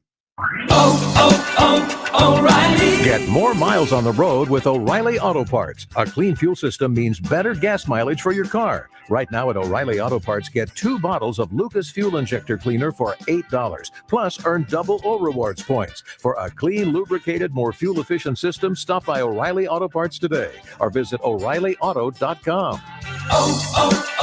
O'Reilly Auto Parts. Vaccines are not enough, and accurate thermometers are essential for everyone. COVID is once again a major concern, and fever is the key symptom for both the flu and COVID. An accurate thermometer, like the Exergen temporal scanner, is essential to detect fevers early and reliably. Studies have shown that non-contact thermometers are ineffective and therefore dangerous, as they create a false sense of security. Exergen is working with a single focus to ensure that everyone who needs an accurate thermometer can purchase one. Learn more at Exergen.com. Attorney Joe Cordell. New school, new job, new home. Change is hard and can leave you feeling isolated. And divorce delivers one of life's hardest blows. The relationships you counted on are suddenly gone. But you don't have to walk through this alone. For more than 30 years, Cordell & Cordell has guided men through the challenges of divorce. You're not alone. Call Cordell & Cordell. Schedule an appointment with one of Cordell & Cordell's San Antonio area attorneys. Offices in San Antonio, Austin, and St. Louis. CordellCordell.com. Blake Stevens with San Antonio-based GPS of Texas. If you have commercial vehicles on the road, you're a target for personal injury lawyers. I mean, you're wearing a bullseye. Our system can protect you if there is an accident with proof of speed, video monitoring, even proof that your driver wasn't on his phone. Don't get hammered. Have real proof that you weren't at fault by installing our GPS camera tracking system. Call GPS of Texas at 210-587-7634 or gpsoftexas.com. This is The Blitz with Jason Minix and the brightest sports insiders. San Antonio Sports Star, ESPN 1250 and 94.5 FM. It is The Blitz here on San Antonio Sports Star, ESPN AM 1250, 94.5 FM. I'm Jason Minix. James Pledger playing some Dire Straits on a Tuesday afternoon. That's all you need to know about his weekend. Money for nothing and your chicks for free. UTSA got a huge win over Illinois Saturday. Biggest win in school history. Heard Rob Thompson on R&R in the morning earlier today saying Baylor was their biggest win in school history. Nah. That Baylor win, it was Baylor on the front of their jerseys, and that's it. That was right after the Art Briles disaster. That was the biggest win at the time. But going on the road, beating a Big Ten team that's coming off a win over Nebraska, and the fact that UTSA kicked their ass. UTSA was the more physical team. They were the dominant team throughout. They led wire to wire. When they faced adversity, they didn't pucker up and go, oh, no, the Big Ten's about to beat us. No, they just, Brady comes in, that 33-yard touchdown run, incredible. The defense at the end, and I'll ask Jeff Traylor when he joins us in about an hour. We got them defensive backs working on a jugs machine this week because they could have ended that thing earlier if they could have secured an interception. There's like 2 or 3 different opportunities. How do you not catch that? And then, of course, the old jug. That's why he plays defense and not wide receiver, right? I mean, isn't that what? Get those guys on a jugs machine. I wonder how many times they had to do push-ups for missing an INT. Wonder if that's one of the kangaroo court type rules they have over there at UTSA. A little bit of controversy today involving the Roadrunners as they get ready for their home opener. One of their traditions, they come and take it to start the fourth quarter. That big flag ain't going to happen. The UTSA president, Dr. Amy, today said no mas. We're getting rid of it. And this all started with that petition from some of those professors who probably hate athletics, saw that come and take it in their new race facility, started a petition, says we can't have that. And Dr. Amy said, you know, since UTSA's last home game with fans in 2019, a lot of political groups that have differing views of the university have started using come and take it. And they don't want to be associated with that. They've got to come up with something new. I'm mixed on this because UTSA, you have this, but you're a young university. If you're going to change something, now's not a bad time to do it. But don't just take something away and not offer me something new. If you're going to take away the fourth quarter rally cry, what are we going to do instead? What are UTSA students, the athletic department? You know, you said you were going to put together a task force to determine whether or not come and take it should stay or go. And then you decided the hell with using a task force. I Googled it and said, yeah, it's a bad idea. Let's get rid of it now. But don't take something away and not offer me something new. Let's figure out what they're going to do. You know, we hear about the triangle of toughness. We hear about the pillars. We hear about the 2-1-0 and the importance of those jersey numbers. I mean, do you just chant 2-0 at the start of the fourth quarter? I mean, something. Because let's face it. I mean, Jeff Traylor is a rock star. I don't know how long Jeff Traylor is going to be at UTSA before one of the big schools with a fat checkbook comes calling. So do you go triangle of toughness? Do you start a tradition that is Jeff Traylor-esque, if you will? But what do you do? We'll ask Coach Traylor about that when he joins us about 6:30. Jeff Traylor certainly is not a coach on the hot seat. After week one of the college football season, there's some coaches that are feeling some heat when they sit down today. One coach is already out, the UConn coach, who after he had an embarrassing loss said, yeah, I'm going to retire at the end of the year. They said, no, you're not. Clean your crap out now. You're done. You don't even have to finish the year. UConn, what a mess. But in the NFL, there's an article out that I was reading about 5 NFL coaches on the hot seat. Tell me if you agree with this. 656 ESPN, 656-3776 on the Kia Bossa Bacon phone lines, or get me on Twitter at Jason Minix. What coaches are on the hot seat? Mike Zimmer and the Vikings. Zach Taylor in Cincinnati is number 4. Zimmer's 5. Vic Fangio at Denver is number 3. Cliff Kingsbury in Arizona is at number 2, and Nagy in Chicago is number 1. And I look at Cliff Kingsbury, and I think about Cliff. Is he really, at this point, on the hot seat? I mean, you look at Cliff, and the answer is hell yeah. And I will tell you, the Cardinals have given him everything he could ask for. I mean, you made the trade for Hopkins. You know, I mean, those Doritos and that sandwich, they were valuable. But you got Hopkins. You went out and you got a J.J. Watt. I mean, he's got all the tools. It's interesting. I was at the San Antonio Quarterback Club meeting today, and Eric Morris, the head coach in Incarnate Word, was the guest speaker. And you think about all the different connections Eric Morris has to, you know, big-time players and big-time coaches, from Patrick Mahomes to Baker Mayfield, played with Michael Crabtree. I mean, just all of it. And, of course, Cliff and all the different coaches that come out of that tree with Dana Holgerson and Kevin Sumlin, and they all kind of go back to Mike Leach, which then goes back to my old high school coach, Hal Mumme. You look at all the different players, you know, when Eric Morris was at Washington State with Mike Leach and Luke Falk, you know, these guys that are still in the NFL has got all these connections. But, you know, Cliff Kingsbury is front and center because it was Eric Morris and Cliff Kingsbury really joined at the hip when Cliff got the head coaching job there at Texas Tech. And I said to him today, we were talking about him, and I said, yeah, man, Cliff's looking like the stress is on him. And Eric Morris said, yeah, and he knows it. I mean, they've given him all the tools. He's got to go win. He's got to be a playoff contender this year. But then you look at the Cardinals' schedule, you look at their opponents, you look at their division, you know it's not going to be easy, and it's all, what is Kyler Murray going to give you? How well is Kyler Murray going to play? You know, Nagy in Chicago, he's on the hot seat, yet the GM is down with him starting Andy Dalton and not Justin Fields. And I agree with Mike Greenberg.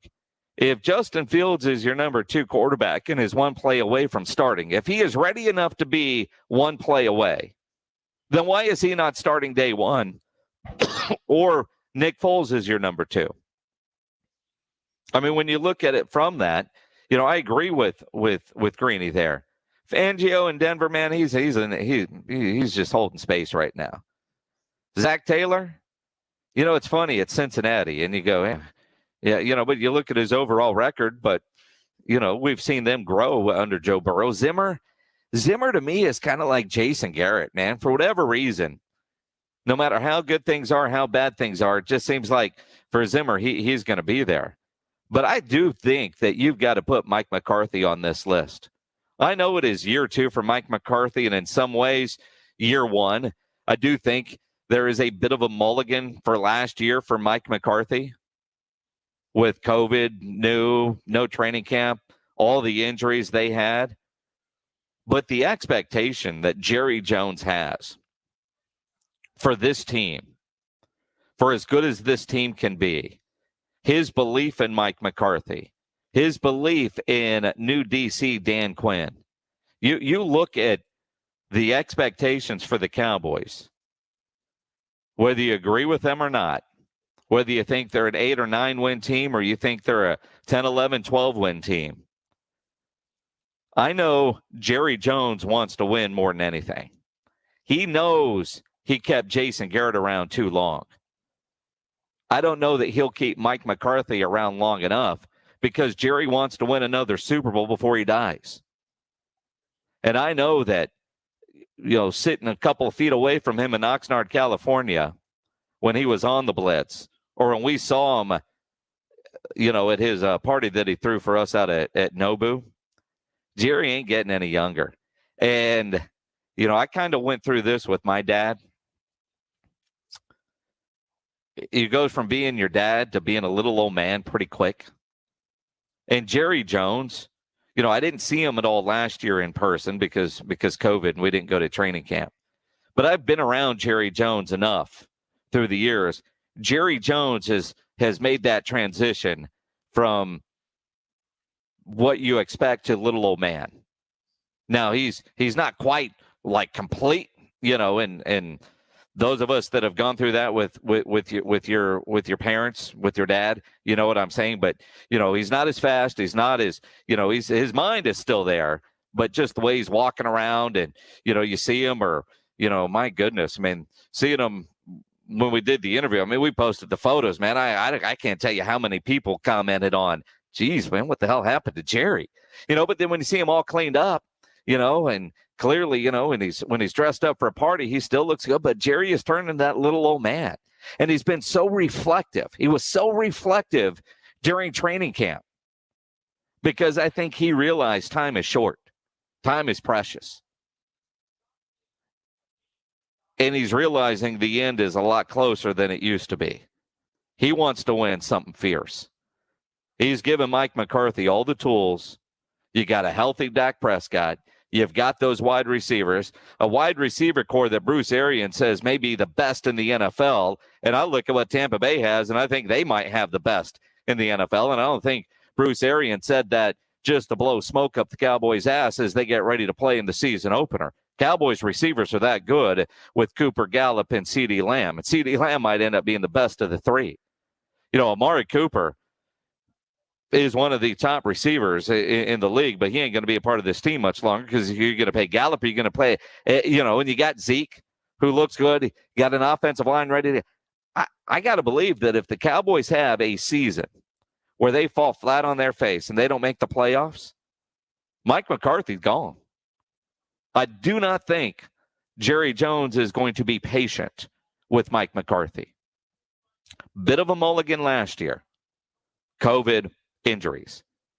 You're not getting a mulligan this year.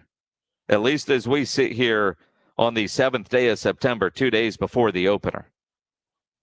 You look at the defense, it's still going to be a work in progress, but they can't be worse than they were last year. So if they're a little bit better, that's going to help the offense, and they'll win more games. If the Cowboys fall flat on their face and break your hearts this year, imagine what that does to Jerry Jones's heart. And I can't imagine that he's going to be patient with Mike McCarthy. So, yeah, while it's year 2 for Mike McCarthy, I do think he's on the hot seat coming into this season. Patello Franklin on our Facebook Live says, add David Culley to the hot seat list. I don't know that I want to put David Culley on the hot seat list. I mean, he might as well have interim in front of his name. I mean, no matter what David Culley does, you know he's not going to be in that job for a long time. Head coach of the Houston Texans, if you're wondering. And Pledge, help me out here. What contract did David Culley sign? I don't think week to week, terms month to month. I don't think the terms were ever fully reported. I mean, I say that because, and then my mind is, I'm thinking about that. I don't remember hearing about what kind of contract that he signed. It might be day to day, week to week, month to month. You know, it's kind of like he's leasing on a month to month rental. Because and even if they did give him a 2 or 3 year deal, it's not for better money than he's made, but they gave him the contract that Bill O'Brien always talked about. It's a day-to-day, week-to-week league. That is, man. If you keep showing up, man, turn in your time card on Tuesday. Maybe he's getting paid by the hour. I mean, honestly, yeah, David Culley, if you want to put him on your hot seat list, put him on your hot seat list. I don't even know if the guy has a chair at the table, to be honest.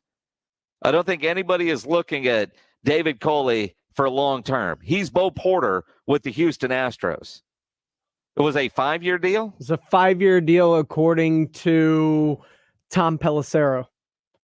Man, I'm glad Google exists. Me too.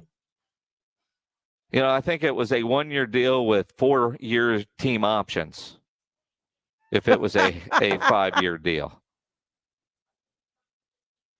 But yeah, well, actually, that's probably pretty realistic. It's a 3-year contract because it's going to take that long for them to figure things out, turn the boat around, then bring in another coach to steer them off. I mean, that's why they went and hired a coach that's 65 years old.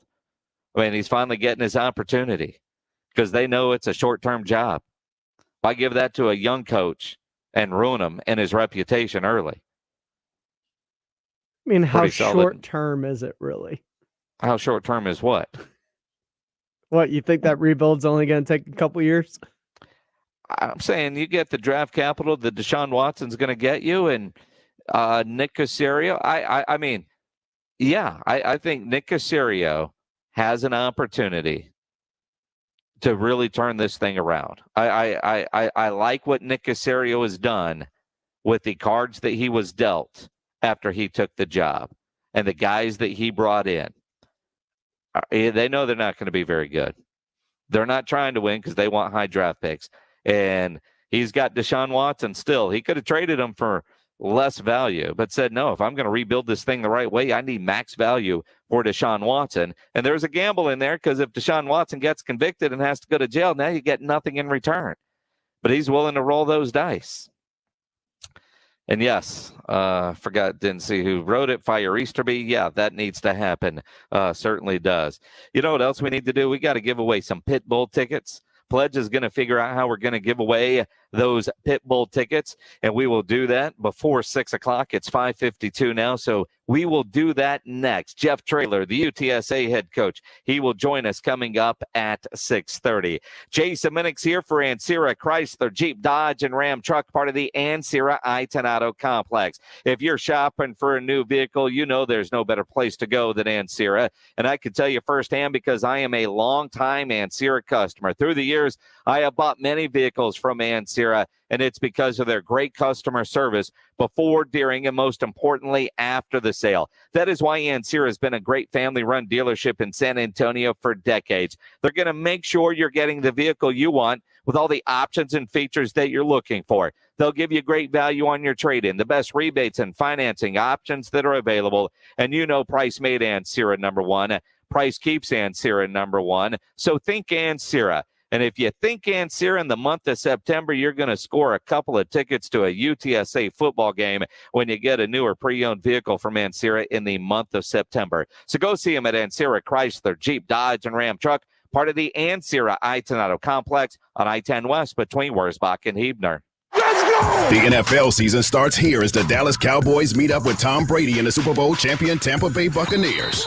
Thursday night on your home for the Cowboys, San Antonio Sports Star, ESPN 1250 and 94.5 FM. Injuries happen, so if you twist, pull, pop, or snap something, you need Dr. David Espinosa at TSAOG Orthopedics. Dr. Espinosa treats all non-surgical orthopedic injuries and has same-day and next-day availability. Telemedicine services are also available. There is no reason to be in pain. If you are hurting, visit Dr. David Espinosa at TSAOG Orthopedics. Learn more at TSAOG.com. That's TSAOG.com, or schedule your appointment by calling 210-804-5490. Now's the time to get a great deal on Kubota construction equipment, featuring durable Kubota engines, more comfort, more productivity, more get it done right. The Kubota construction lineup shows up ready to work every day. Right now, bring home select Kubota equipment for 0 down, 0% APR for up to 48 months, or save up to $7,000. Now through September 30th, 2021. See us or go to KubotaUSA.com. From the Gulf of Mexico to the hill country of Texas, Ewald Kubota is your Kubota dealer.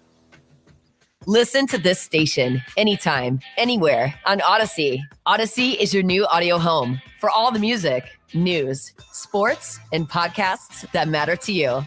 Odyssey. That's AUDACY. Central Builders Incorporated is a family-owned, award-winning general contractor headquartered in San Antonio. Since 1989, CBI has completed over $1 billion in construction projects, including large-scale remodeling, expansions, and ground-up construction. The award-winning CBI has also been recognized by the San Antonio Business Journal as one of the best places to work for the past 4 years, and Central Builders is hiring. Learn more at centralbuilders.net. That's centralbuilders.net. Not all pizza places are the same. Mellow Mushroom originated hand-tossed, stone-baked classic Southern pizza. Not in the mood for pizza? Order a calzone, hoagie, sandwich, burger, or a mellow salad and see how care goes into every item on the menu. Take your pick from 24 draft beers and or handcrafted cocktails. And many of the pizzas can be made gluten-free or vegan. Mellow Mushroom is at 1604 in Stone Oak Parkway. Hang with friends, watch the game, and mellow out at Mellow Mushroom. Have you started developing COVID-19 symptoms, or have you tested positive within the last 5 days? Local doctors are now enrolling volunteers for a COVID-19 clinical study. The study is for those who have had a positive COVID-19 test within the last 5 days and have health conditions putting them at increased risk for severe illness. Every person who volunteers for a clinical trial plays a powerful role. Go to covidpillstudy.com to learn about the clinical research process. You can be part of developing a potential COVID-19 oral treatment that may bring hope for moving beyond COVID-19. Participants will receive all study-related care and either a placebo or an investigational drug for COVID-19. If you are 18 years of age or older, have COVID-19 symptoms, or tested positive for COVID-19 within the last 5 days, go to covidpillstudy.com and answer a few simple questions to see if you may qualify for this study. Please consider participating in this COVID-19 oral treatment study by visiting covidpillstudy.com. Volunteer today at covidpillstudy.com. Get ready, Austin. Pitbull, I Feel Good Tour with special guest Iggy Azalea. Featuring Pitbull, Globalization DJs. The party of the summer hits Germania Insurance Amphitheater at Circuit of the Americas, September 12th. Get tickets now at Ticketmaster.com. Pitbull with Iggy Azalea. Check more at pitbullmusic.com. I'm a fireball. Your safety and full satisfaction is My Collision Center's top priority, using only original, not aftermarket parts at no extra cost to you. If you have an accident and you want direct factory parts at no extra cost to you, choose My Collision Center. Visit mycollisioncenters.com. Get the latest scores and more from high school football online anytime at 210varsity.com. Sponsored by the San Antonio Express News, San Antonio Sports Star, ESPN 1250 and 94.5 FM. This is Keyshawn Johnson. San Antonio Sports Stars get you moving every morning. ESPN AM 1250 and 94.5 FM. You know, Pledge, I really thought you were going to come back with some Pitbull music here. Because we've got some Pitbull tickets to give away for Sunday. Let me get you the official read. I got it somewhere. Win a pair of tickets to see Pitbull's I Feel Good tour, featuring Iggy Azalea in Austin at the Germania Insurance Amphitheater. It is Sunday. Tickets available at livenation.com, or you can keep it right here to San Antonio Sports Star to win your tickets. We got to do them right now, but I just realized something as we talked about doing the giveaway and how we are going to give these tickets away. This is a show Sunday night in Austin. It's the first NFL Sunday. Which one of you guys needs to get your wife out of the house on Sunday and wants to send your wife to Austin to see Pitbull? See, it's one of these things where you would like to go and you would tell her you'd like to go, but you're doing it for her. So if there is somebody out there that needs to clear the house, if you will, on Sunday so you can enjoy an NFL Sunday and set up a GNO, dial us up on the Kia Bossa Bacon phone lines. We will help you out. 210-656-ESPN, 656-3776.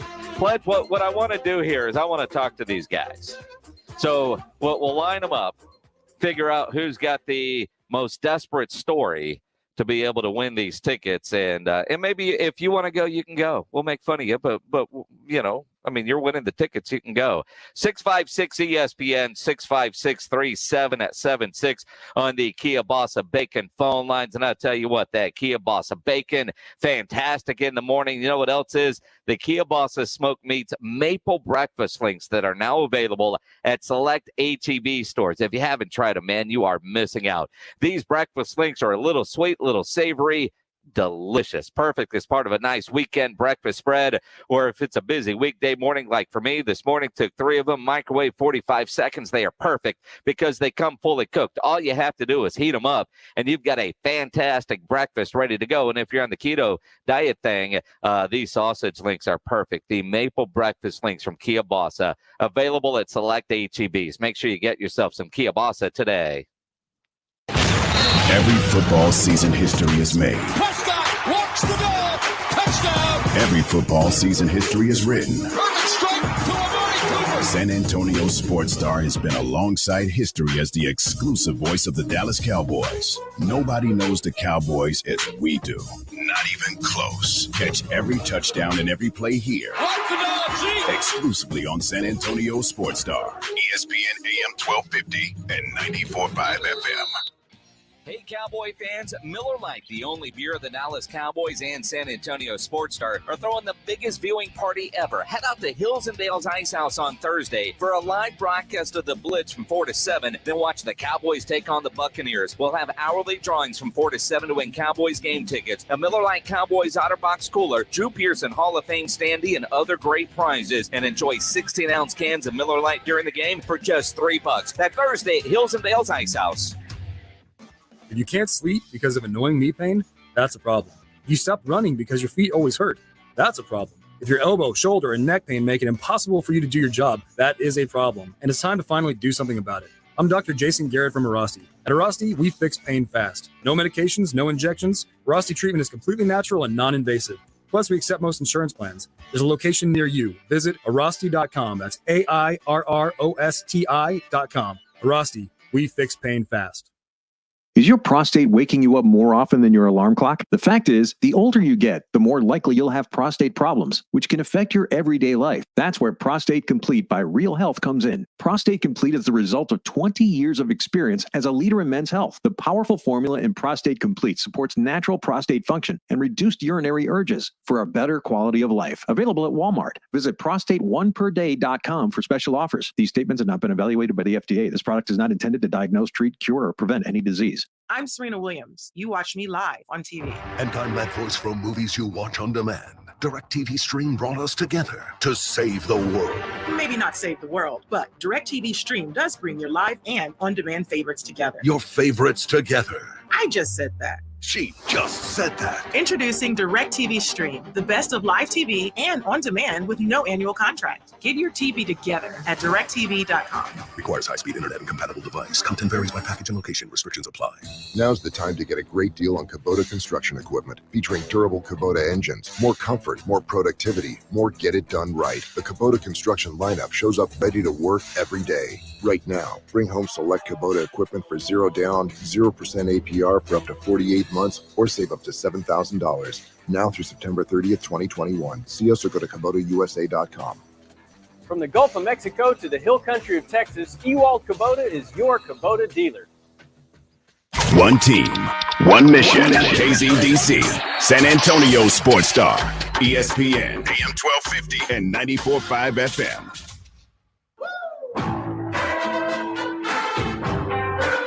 Jason Minix, The Blitz.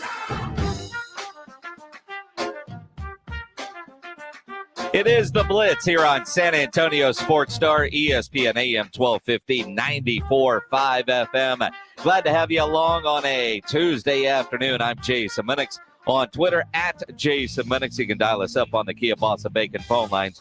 210-656-ESPN, 656-3776 is the number. Yes, we are giving away Pitbull tickets, whether they're for you or you want to get your wife out of the house on Sunday, create a girls' night out so you can have football Sunday to yourself. If you've got a line, stay there. Chris, Moises, Aaron, Lance, stay there. We will get to you in a moment. Jeff Traylor, the UTSA head football coach, will join us at 6:30, but it is a Tuesday, and you know every Tuesday around 6, we do our injury update powered by TSAOG Orthopedics. Dr. Josh Bell joining us now. Dr. Bell, how you doing? Doing great. How about you? I am fantastic, ready for football season. Saw a lot of great college football over this past weekend. NFL kicks off on Thursday. And for the Cowboys, it comes down to Dak Prescott and his comfortability of being out there with no preseason action at all. When you've dealt with athletes before coming off of major injury, how long before you expect to see Dak play 100%? In other words, no rest and 100% confident that his leg is good to go. Yeah, I mean, I think he really has to get in some game situations, which is why it's disappointing he didn't get any reps, really in the preseason, like live reps. So, I mean, I would expect, a little bit of that first quarter, first half where he's, they're trying to figure out exactly how he's going to react to the game situation. But he's done this, been in first game of the season all his life. So I think he's going to be ready for it. I just think, when you haven't tested it and everybody else has been able to do that on the other side of the ball, it gives you a little bit of hesitation that first half or so. But then, he's got enough experience that I think he'll be able to pull through. I'm more worried about the offensive line kind of getting pepper here and not being able to protect Dak. That's what I would be worried about. Well, and that's the nice segue because you've got Zach Martin who's in the protocols. And, I guess there is a chance he could get 2 negative tests over a 24-hour period and then maybe take a private plane down to Tampa Bay on Thursday if he does test negative. So you're not counting on Zach Martin being there. And Lael Collins, same thing, missed all the last year because of a hip injury, and then he had a neck stinger last week. Now he's back at practice and was able to go through a full practice yesterday, a practice that Mike McCarthy said was their heaviest workload in preparations for Tampa Bay. But he had a stinger. Obviously, that's painful, but you can play through it. But what are some things that the training staff can do to make him as comfortable as possible while dealing with this stinger? Well, obviously what can happen in those stingers is when you get compressed in your neck and you get the symptoms down in your arm, I think, it really, they're going to be monitored very closely, I'm sure.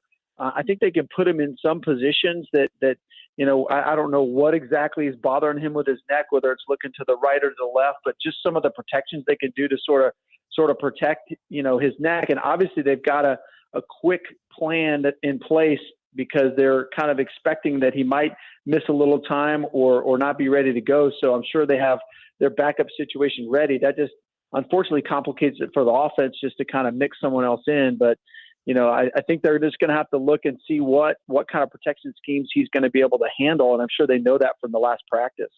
And of course, and with no Zach Martin and LC not being quite 100%, then another blow to the offensive line.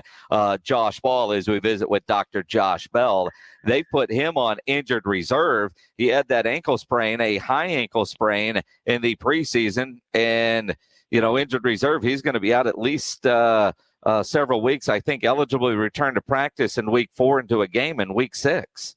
Yeah, that's really unfortunate. I mean, some of those ankle sprains like that high ankle sprain is the one we always worry about because that's certainly going to take longer to heal. It's really unfortunate. I think obviously they knew it was a problem, and that's why they made the call for injured reserve, just so they can get him off the books. And it kind of relieves a little bit of pressure from the training staff having to look at him every week and say, can you go or not? And at least he's going to get that time to heal. But yeah, that's another big blow to that offensive line that's already got a couple things. I was thinking that if with all that Dak new money, I think maybe he'll play for Zach Martin's plane himself if he clears protocol. Maybe Dak can afford it.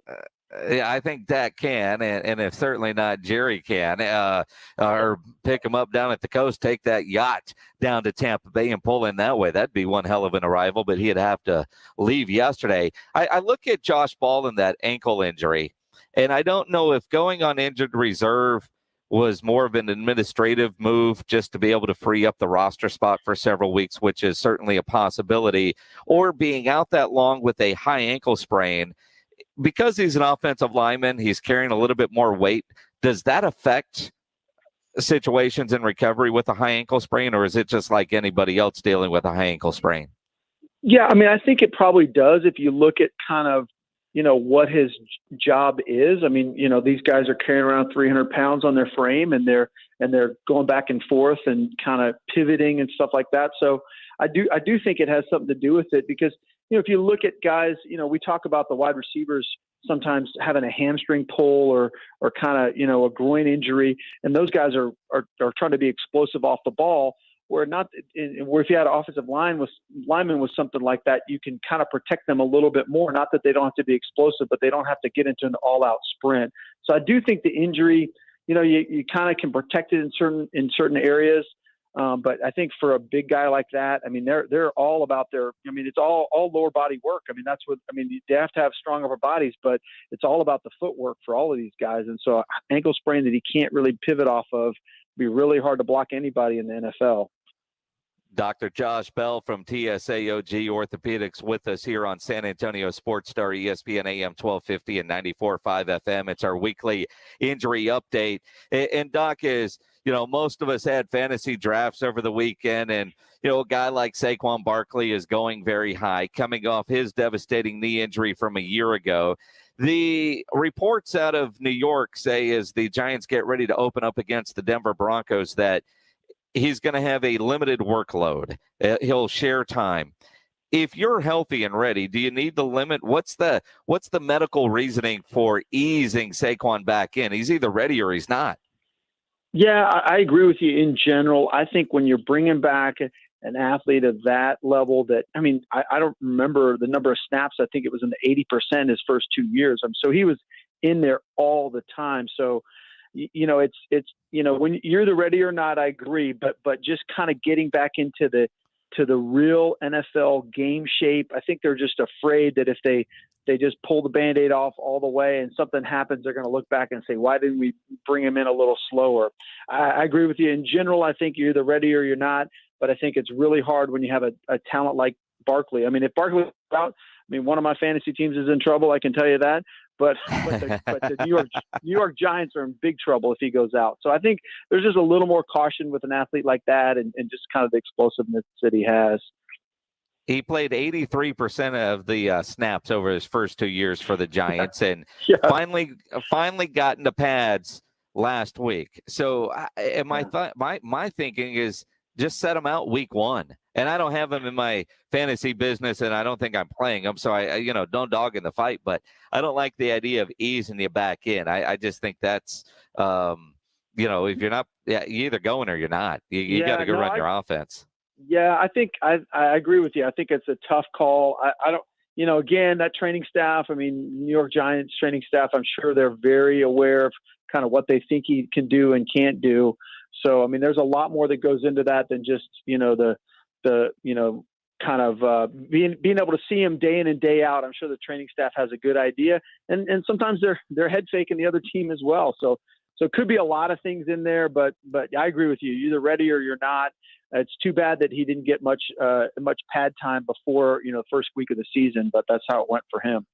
And another reason why you draft late is you don't know about preseason injuries. And man, I tell you what, if you Baltimore Ravens, man, they're losing running backs left and right. Justice Hill, he's done with an Achilles. They're talking about bringing Le'Veon Bell and Devontae Freeman. They came in to work out. Don't know if they've signed anybody as of yet, although Le'Veon wouldn't be a bad late round fantasy pickup just because at least you know what he can do when healthy. But how does a running back, as you talk about easing a Saquon back into things coming off an injury, you take a Freeman or a Bell that's been on the couch, and here you go, man, go play game 1. It's Sunday. Man. Yeah. Well, and that's the thing. I think, most of these guys that have a chance like this, they've got to keep themselves in some kind of shape, because if they're not, there's really, like you said, there's no way for someone to jump off the couch and really do it. I just can't see that as a reasonable thing to kind of work yourself into game shape. But most of these guys that Le'Veon Bell, you think about him, he was a dominant player, 3-4 years ago, and he's just kind of been passed around. So he's probably still got the legs and the ability to at least help your team out, especially someone like, Baltimore, who's been just ravaged by those injuries. I can't believe how many, because Dobbins went out right away, and now they've got another one. So yeah, they're going to have to find somebody. I think it's really hard to come right off the couch. So I can't believe these guys that they're talking about haven't had some workouts. Their agents are out there peddling their workout film and all that stuff. So I think it'd be too much to ask to come off the couch and run in the NFL. Former Alamo Heights pitcher Forrest Whitley, Astros prospect, had Tommy John surgery March, April. Had that UCL sprain, had the Tommy John surgery. He reported this week to the West Palm Beach, Florida complex there for the Astros to begin a throwing program. Is this the timing right? It just seems to me pretty quick since he just had the surgery in March or April. Yeah, that's real quick. You see a lot of these ones coming back 12 to 18 months. I think that would be most commonly for people to get back all the way back. That seems a little early to me. The techniques are pretty similar to what we've done before. There are a couple of things that people do a little bit differently to kind of add some strength to it early, but I don't know that I haven't seen that affect the rehab as much. So I'll be real interested to see how much throwing he's really doing and what that rehab looks like, because I agree with you. I think that's a little quicker than we've seen kind of in the last year or two for some of these Tommy John surgeries. Dr. Josh Bell from the Sports Institute at TSAOG Orthopedics, their website, tsaog.com. Dr. Bell, I always appreciate the insight. We'll do it again soon. Thank you, Jason. Appreciate it. Dr. Josh Bell here on San Antonio Sports Star, ESPN AM 1250, 94.5 FM. Jeff Traylor, the UTSA head football coach, will join us coming up in about 15 minutes. But we got to give away some Pitbull tickets. It's Pitbull and Iggy Azalea, the I Feel Good tour. Oh, man. You got Iggy Azalea right. I'm actually proud of you. Oh, come on, man. Me and Iggy, man, we go way back. Uh-huh. Back when I used to broadcast the iguanas, it's the Azalea part that kind of got me. I just heard the commercial not long ago, man. But here's the thing: we're a sports radio station. Now, granted, I'm all about live music. Anybody that knows me know I'm all about live music. I don't even know if Metallica was coming to town and the Cowboys are playing on the first Sunday that I'd choose Metallica over football. I mean, this is a sacred day. But the Cowboys are playing Thursday. Well, the Cowboys are playing Thursday, but hell, it's an NFL Sunday, man. It's been a while since I spent an afternoon with Andrew Siciliano. It is a sacred day this Sunday. I told my wife, work. I mean, yeah, you got to work this weekend? Go to work. Go make me some money. Better than spending it, right? But the concert is on Sunday. So we've got these tickets to give away. You can go. I won't make fun of you too much. Yeah, because it's Pitbull. It's Pitbull, man. That's Mr. Worldwide, Mr. 305. And you know it's going to be a fun show. But if you are looking to get rid of the wife for the weekend, or at least on Sunday, get her a girls' night out. Make her feel special. We've got a pair of tickets for you. 210-656-ESPN, 656-3776 on the Kia Bossa Bacon phone lines. Chris, Moises, Aaron, Lance, they've been on hold for about 20 minutes trying to win these tickets. Now, Pledge, yeah, I've just got their names there. Any of them have a good story about trying which one do I need to go to first? Go in the order that I put them, because that's the way. But Chris immediately started spilling his story to me. All right, let's go to the Kia Bossa Bacon phone lines. Chris, you are on the Blitz, my friend. Yeah, this is Chris. Yeah, Chris. All right, so Sunday, man, you want to go see a concert or get your wife out of the house? Get the wife out of the house, sir. Why? Yes, sir. Why? My Rams are playing. So it's a night game for Sunday. It's perfect for me, and it comes on at 7:00. So get to see the beauty of our quarterback and a good year. So all right, Chris, I'm excited. Yeah. We're going to put you on hold because she'd probably need to get out of the house by 3 to get up to Austin, do a little pre-gaming. But you're a Rams fan, so that's going to count against you. Let's go to Moises on line 2. You're on the Blitz. What's up, Moises? Hey, what's up? How you doing, man? I'm trying to do good. Listen, I like to get these tickets for my wife and for my daughter. Even though this is my birthday month, they're always doing stuff for other folks. Always thinking of others before themselves, even on their birthdays. So I'd really like to get these tickets so they can go celebrate with each other and me have a nice, relaxed afternoon, evening at home before I have to go to work on Monday. So it's not about football. It's just about being nice to family. Being nice to family and and me getting to watch football all day long. Well, there you go. How old's your daughter? My daughter's 22, and she'll be turning 23. And my wife, I won't say her age, but we're pretty close. Yeah, we could all figure out the math. I got a 23-year-old. I understand, man. I appreciate a girl dad and wanting to send her to a concert. Appreciate live music. Moises, hang on. Chris and Moises kind of running neck and neck. Let's see what Aaron's got to say. Aaron, you're on the Blitz. Hey, what's going on, guys? How you doing? Doing well, man. So are you trying to win these tickets for you or to get somebody out of the house so you can enjoy football by yourself on Sunday? I'm actually going to win them for my wife. She actually been a stay-at-home mom for about 3 years. She really does a lot of hard work while I'm working all the time. I'm actually going to get ready for football. I have 2 fantasy drafts that I have to get on. I just really want to win it for my wife. She really deserves it. She hasn't really gone anywhere. And so Aaron, what are you telling me you're going to let your wife go to Austin, take a friend, and you're going to stay home with the baby? I mean, I love my kids. I love being around them. I don't mind. I love it. She deserves it. Like I said, she can go with her best friend. She's in nursing school, so all she does is go to school, come home, and watches the babies while I go to work, and then vice versa. But it'll be for her. So on Sunday, you're watching football, but home with the baby. I'm watching football all day. But what about the baby? You're going to take the baby to grandma's, or are you going to actually be home and watch the baby? No, the kids will be with me. I have 2 actually. All right. That's what I was trying to figure out. All right, Aaron, hang on. Yeah. Let's go to Lance. Let's see what story Lance has, man. You're on the Blitz. Hey, what's going on, my man? What's up, man? Yes, I definitely have to get those tickets for one reason. Just like Jimenez, I'm a big-time Saints fan from New Orleans. My girlfriend, Carolina, her name is Carolina, and she's a Carolina Panthers fan. We'll have one big TV in the house, and it has to be all mine. Send her out here, man. All right, so you need to send her to Austin so you can enjoy the TV for yourself, except for you're a Saints fan. For me. Man, big-time Saints fan. And if I could send her over to Carolina, I would. But, I mean, Austin is far enough for this Sunday, man.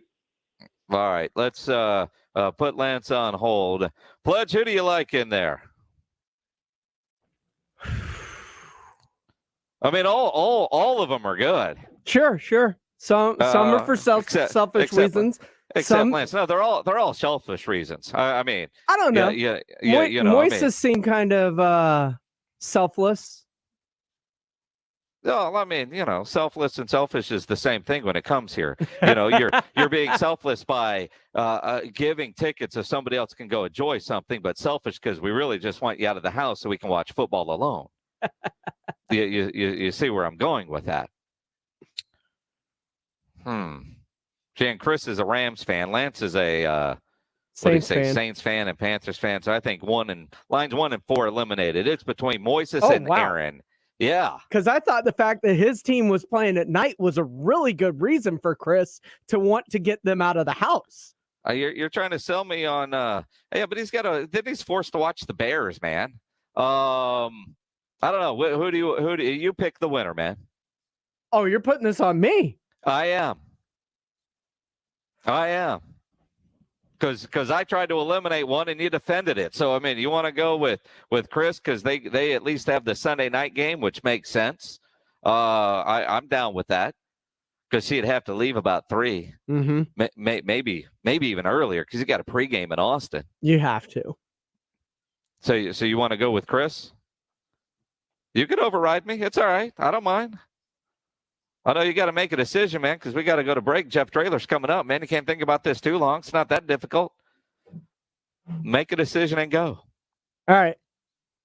I think the fact that he's trying to get his wife and daughter out of the house for the game that actually makes sense for when that Pitbull concert would fall. I wasn't taking notes and I forgot. So Chris is the one that has the Rams the game. older daughter. I thought it was the other one that had the older daughter. Either way, man. So who are you giving them to? Make a decision. Let's go with Chris. All right, Chris, you're the winner. And for you other 3, be mad at Pledge. His Twitter is I am Pledger. Because I was rooting for you, except Lance. Wasn't rooting for you, man. Let's talk to Jeff Traylor. Lots to talk about with the UTSA head football coach. Come and get it. No longer a fourth quarter spirit thing. No more a tradition. Dr. Amy ended that today. And UTSA had a huge win over Illinois on Saturday night. We'll talk about that with the UTSA head football coach, Jeff Traylor, joins us next. Alamo Water Softeners, they have the perfect solution for your family's complete water treatment. They have the top-of-the-line CareSoft Elite Plus 1 filter on sale right now, where you could save $1,000 on this advanced 2-stage system built to protect your family from harmful contaminants that may be in your water. Save $1,000 on the CareSoft Elite Plus 1 system while supplies last. You know, I've had a water softener in my home from Alamo Water Softeners for about a decade. Wouldn't live without one. And when you're working with Alamo Water Softeners, they're a great locally owned family-run business. The Townsends are great to work with. They've got a great product. They're a great company, and they provide the best value for the highest quality water treatment. That's why they were voted a neighborhood favorite on the Nextdoor app in 2020. Take advantage of their special right now. Save $1,000 on the CareSoft Elite Plus 1 system. Discover the Alamo Water Softeners difference. Go to alamowatersofteners.com. That's alamowatersofteners.com. ESPN AM 1250 and 94.5 FM.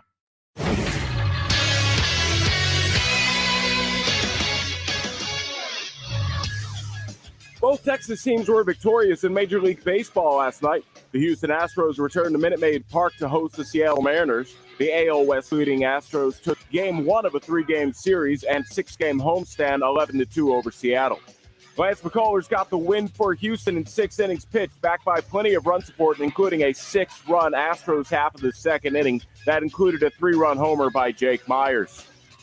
The Texas Rangers win their final 2 games of a 4-game series in Los Angeles against the Angels 4-0. A.J. Alexy had a stellar 6-inning shutout performance, only allowing 1 hit and adding 7 strikeouts as part of a Rangers total pitching staff allowing 4 hits all game. Those are your baseball headlines. For San Antonio Sports Star, I'm Carl Schoening. The marriage is over. You know it. Your friends know it. So why fight? Call DivorceDude.com at 210-201-0303 and ask for Mark, the Divorce Dude, with Polling Law PLLC. DivorceDude.com can help you get a fast, affordable, agreed divorce. But if you want to fight, the DivorceDude.com can fight for you. DivorceDude.com gives you easy legal options and sticks with you every step of the way. If the marriage is over, why fight? DivorceDude.com. Is your prostate waking you up more often than your alarm clock? The fact is, the older you get, the more likely you'll have prostate problems, which can affect your everyday life. That's where Prostate Complete by Real Health comes in. Prostate Complete is the result of 20 years of experience as a leader in men's health. The powerful formula in Prostate Complete supports natural prostate function and reduced urinary urges for a better quality of life. Available at Walmart. Visit prostateoneperday.com for special offers. These statements have not been evaluated by the FDA. This product is not intended to diagnose, treat, cure, or prevent any disease. Vaccines are not enough, and accurate thermometers are essential for everyone. COVID is once again a major concern, and fever is the key symptom for both the flu and COVID. An accurate thermometer, like the Exergen temporal scanner, is essential to detect fevers early and reliably. Studies have shown that non-contact thermometers are ineffective and therefore dangerous, as they create a false sense of security. Exergen is working with a single focus to ensure that everyone who needs an accurate thermometer can purchase one. Learn more at Exergen.com. Hello, I'm Mike Lindell, inventor of MyPillow, here to tell you about my Giza Dream bed sheets. The long staple cotton makes my Giza Dream sheets ultra soft and durable. They come with my 60-day money-back guarantee and a 10-year warranty. And now you can get the best sheets ever for the best price ever. When you buy one of my Giza Dream bed sheet sets, you'll get another one absolutely free. Go to mypillow.com and click on the radio listeners square and use promo code SKY, S-K-Y, for this amazing special. Our cars will break down, and when they do, the repair bill can be devastating. Not anymore. You need Protect My Car, whether it's a car, truck, or SUV. You can stop paying expensive repair bills. Call Protect My Car at 800-675-2374 now to see if you could qualify. Just tell us the make and model and get an instant quote right over the phone and get coverage today. For cars between 2008 and newer, expensive repairs for the engine, transmission, and much more can become a thing of the past. Call Protect My Car at 800-675-2374 now before your next repair bill hits. For total protection of your car, truck, or SUV and less repair bills, plus free oil changes, free tire rotations, and free roadside assistance. Just call 800-675-2374 now. Protect your car and your wallet. Call 800-675-2374. Paid for by Protect My Car. Restrictions may apply. Plans and costs for coverage may vary. Hey, Cowboy fans, Miller Lite, the only beer of the Dallas Cowboys and San Antonio Sports Star, are throwing the biggest viewing party ever. Head out to Hills and Dale's Ice House on Thursday for a live broadcast of the Blitz from 4 to 7. Then watch the Cowboys take on the Buccaneers. We'll have hourly drawings from 4 to 7 to win Cowboys game tickets, a Miller Lite Cowboys OtterBox cooler, Drew Pearson Hall of Fame standee, and other great prizes. And enjoy 16-ounce cans of Miller Lite during the game for just $3. That's Thursday at Hills and Dale's Ice House. Not all pizza places are the same. Mellow Mushroom originated hand-tossed, stone-baked classic Southern pizza. Not in the mood for pizza? Order a calzone, hoagie, sandwich, burger, or a mellow salad and see how care goes into every item on the menu. Take your pick from 24 draft beers and or handcrafted cocktails. And many of the pizzas can be made gluten-free or vegan. Mellow Mushroom is at 1604 in Stone Oak Parkway. Hang with friends, watch the game, and mellow out at Mellow Mushroom. The play is in. The Blitz with Jason Minix and Sports Insiders. San Antonio Sports Star, ESPN 1250 and 94.5 FM. It is the Blitz here on San Antonio Sports Star, ESPN AM 1250, 94.5 FM. I'm Jason Minix. Glad to have you along on a Tuesday. We normally talk with Jeff Traylor on Mondays, but I had the day off yesterday, and he's kind enough to join us here on a Tuesday. Head football coach of the UTSA Roadrunners, Jeff Traylor, joining us now here on the Blitz. Our conversation brought to you by Pinkerton's Barbecue. Coach, congratulations. What a win on Saturday night. I say the best and biggest in school history.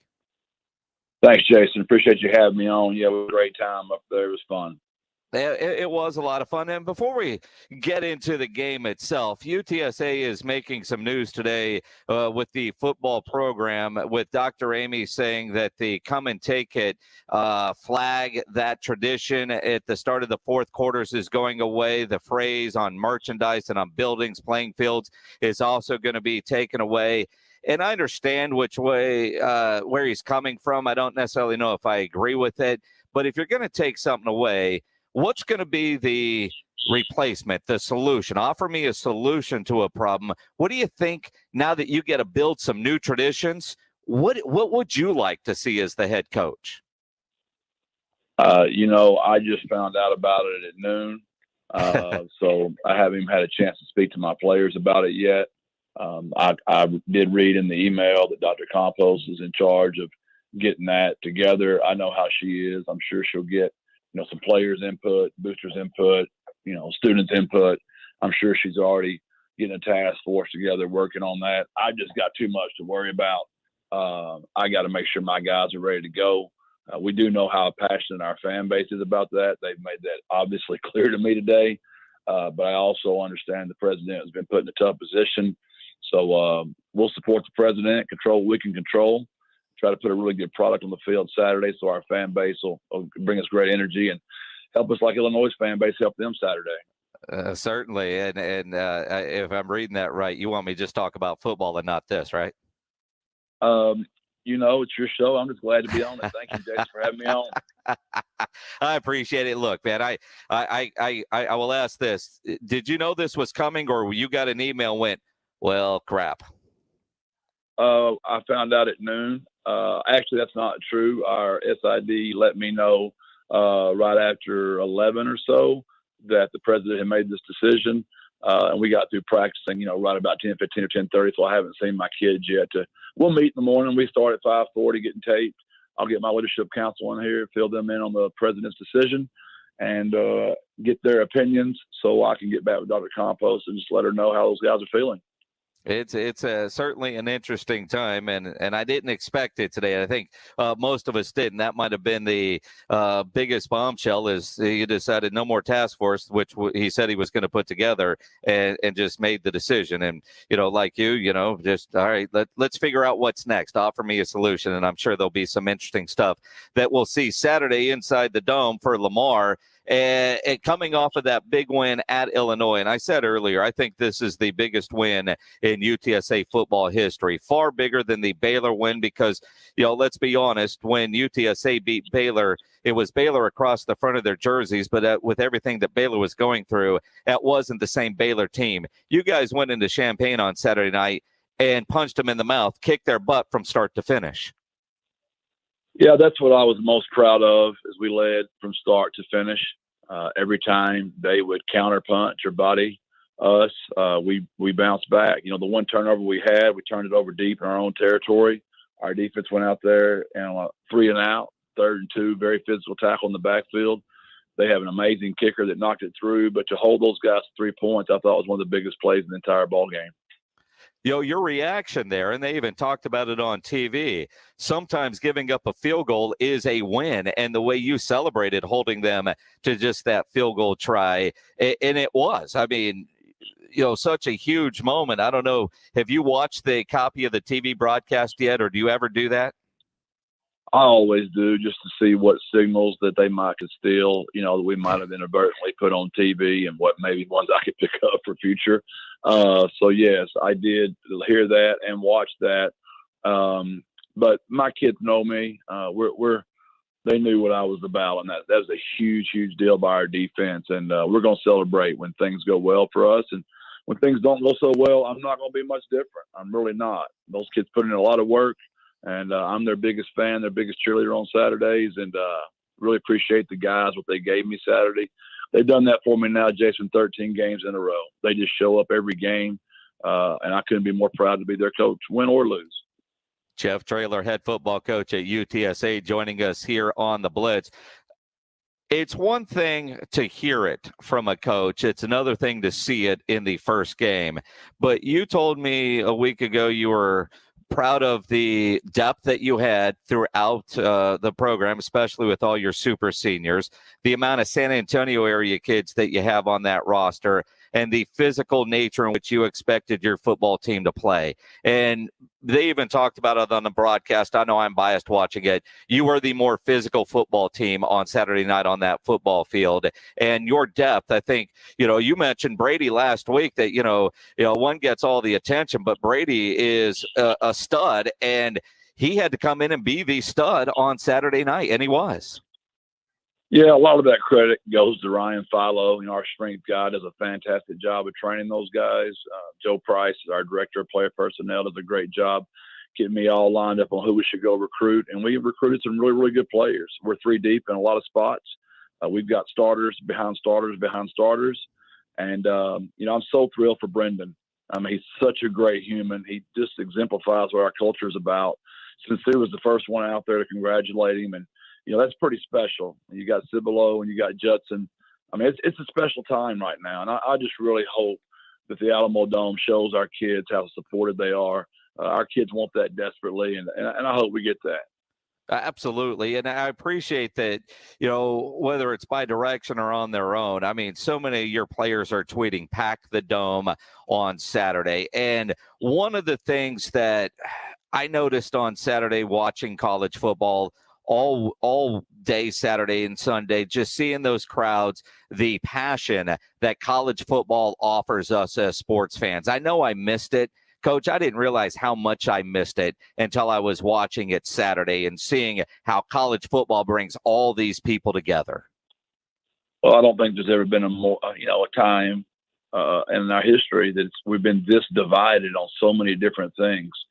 And football just has a way of making everybody forget that. For 4 hours, we all wear the same colors. We all bleed the exact same color. We're all about the same university, the same city. I've never seen a sport that just makes us all come together like football. And that fan base in Illinois showed our players what a home crowd could be like. And my kids just didn't blink. And I can't wait to see Saturday what that's going to look like. And we're going to show up. The triangle always shows up. I can promise you that, Jason. It certainly does. Coach, how's the health of your team? Well, I didn't know my right tackle was going to go down the first series. I didn't know my center was going to go down on about the 3rd series. That was terrifying, but we moved some guys around. We lost our 2nd, 3rd, and 4th string center during fall camp. So Kevin Davis jumped right in there at center. And, Mississippi went there right in there at right tackle, Jalen. And, I don't want to say we didn't miss a beat, but we weren't obviously the same without Maka and Mckay. But we're pretty beat up. You could tell they were very tired. The plane landed about 4 a.m. or when we got back to the facilities, probably 4 a.m. And we're pretty tired and beat up, but our spirits are in great, great shape. And we're just very proud. Nick Turner's doing a great job in my training room, getting my guys back together. And we'll be ready to go by Saturday. But right now we're pretty beat up. Ready to go by Saturday, and you're coming off a win like that. I think I learned a couple of things from you a year ago, Coach, even though it took a long time to actually meet in person. But I'm guessing this week there will be a lot of talk around the race facility about eating cheese. Yeah, we're going a different angle this year, Jason. Last year it was the rat traps. We had those in every locker. We went more down a digestive notion. This year we had a doctor come in and explain to our players exactly what happens when you eat too much cheese.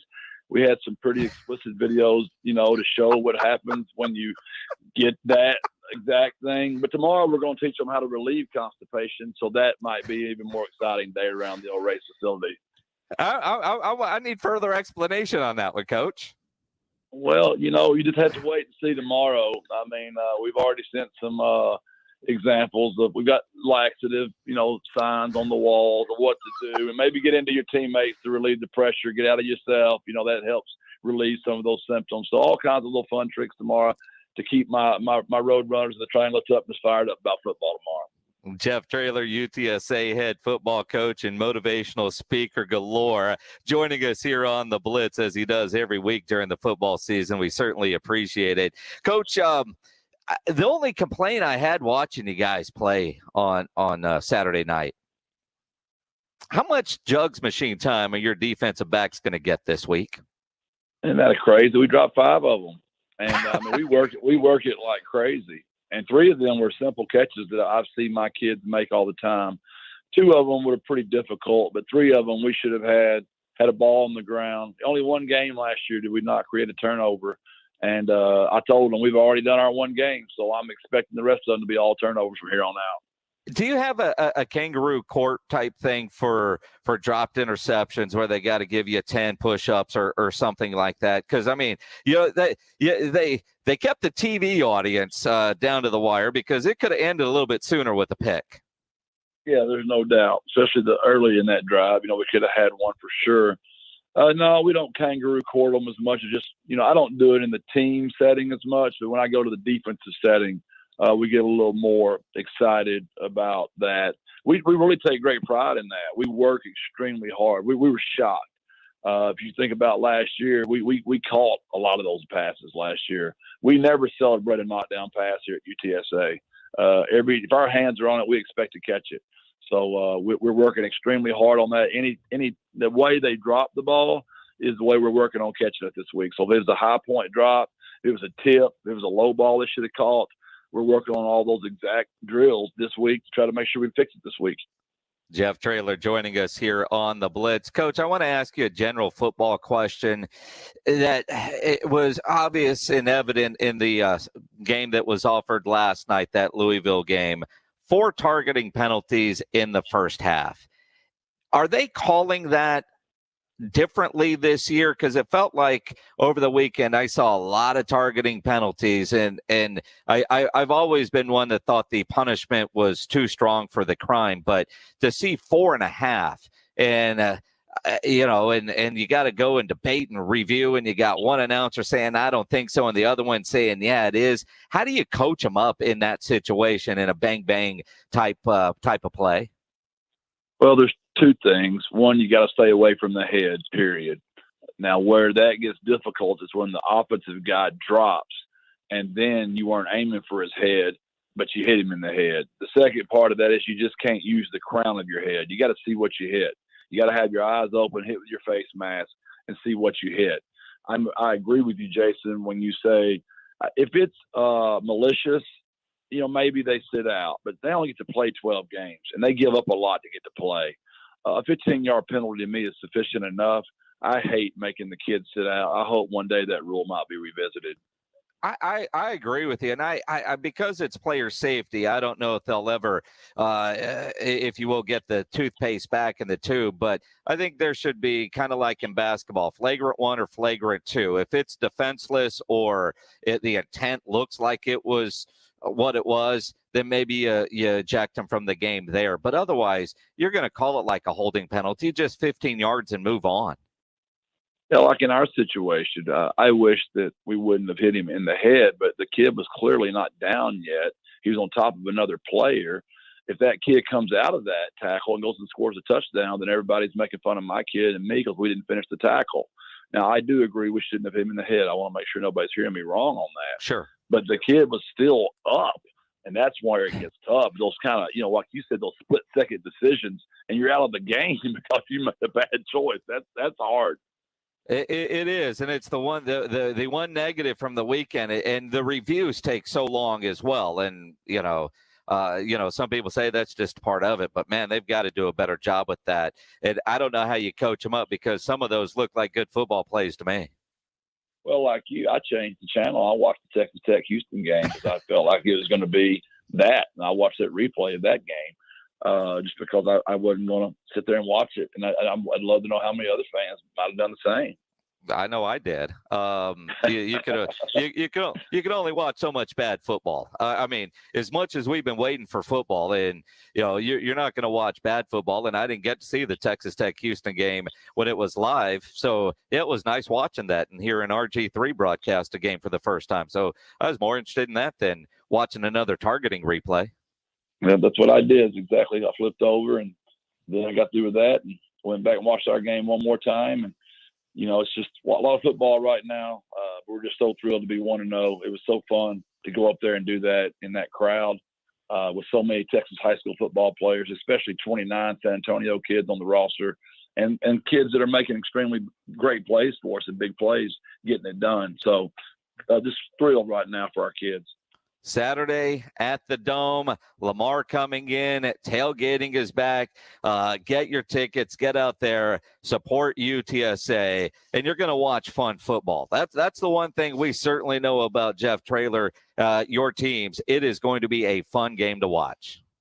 We like to play loose. We like to have fun. We want to be very respectful of our teammates, the officials. We don't want to be arrogant in any way, but I want my kids to have fun and have a certain swag to them, be humble at the same time. And they do. Everything they do is a reflection of me, and I'm very, very proud to be their coach. But I want them to represent the city, and they do. And I'm so proud of them. And thank you for your kind words, Jason. Absolutely. Maybe at the start of the fourth quarter with the 2-0 triangle of toughness, maybe we just start counting down 2-0 at the start of the fourth quarter. Well, if you noticed, I didn't. My players just last Saturday when the fourth quarter started, they all put triangles up in the air. So I would imagine that's going to be what these kids want to go with. And I mean it when I say it's a player-led team. I've got a leadership council that we meet once a week.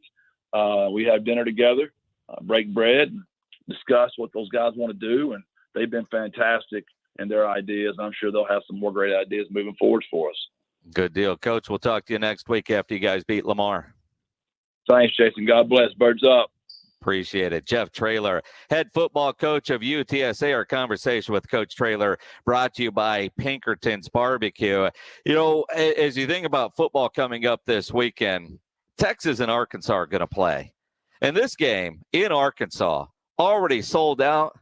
I'm just not sure Sam Pittman knows who he's got coming in to play him. Sam Pittman's the head coach at Arkansas. What he had to say about Bijan Robinson today will blow you away. We'll get into that as we continue here on the Blitz. Nobody ever plans on getting arrested, but it does happen to a lot of people every day for all kinds of reasons. If you get arrested, you want to get out of jail fast, because of course you do. The best way to do that is to call my good friend Albert and his great staff at AA Best Bail Bonds. 210-225-2121. You can text the word bail to 474747, or even start the bonding process online at mybestbailbonds.com. You don't have to call attorneys or anybody else to get out of jail. A lot of reasons for that. And you don't want to be forced into a PR bond. If the jail offers you a PR bond, make sure you truly understand what those conditions are before accepting it. Your best option, AA Best Bail Bonds, for stress-free bail bonds. Nobody beats their price. They have payment plans available, offer a free shuttle service. They're discreet and confidential, and open 24/7, offices all over San Antonio and Texas, services nationwide. So if you're down in the Valley, over in Corpus, up in Dallas, license number 149. AA Best Bail Bonds, 210-225-2121, or online, mybestbailbonds.com. We've got your free tickets to see every Dallas Cowboys home game all season long. Register to win now at sasportstar.com. Cheer on America's team on your home for Cowboys football. San Antonio Sports Star, ESPN 1250 and 94.5 FM. 1911 Cigars is the premier cigar lounge in South Texas, providing quality, affordable cigars in a professional, inviting environment with a large covered patio with TVs. A BYOB establishment, 1911 Cigars strives to allow the avid cigar connoisseur a comfortable place to relax, socialize, network, and of course enjoy a great cigar. 1911 Cigars is available for private events and has private cabanas with TVs, fire pits, and heaters. 1911 Cigars at 207 South Main Street in Cibolo. Online at 1911cigars.com. For the ones going above and beyond. For the ones reaching out, helping out, and lending a hand. For the ones people count on. You can count on Grainger. Grainger offers supplies and solutions for every industry. Backed by 24/7 customer support and specialists to help with hard-to-find products. Because you've got everyone's back. We've got yours. Call, click Grainger.com, or just stop by. Grainger. For the ones who get it done. What treatments have you tried to get rid of that joint pain? Steroids, physical therapy, pain meds?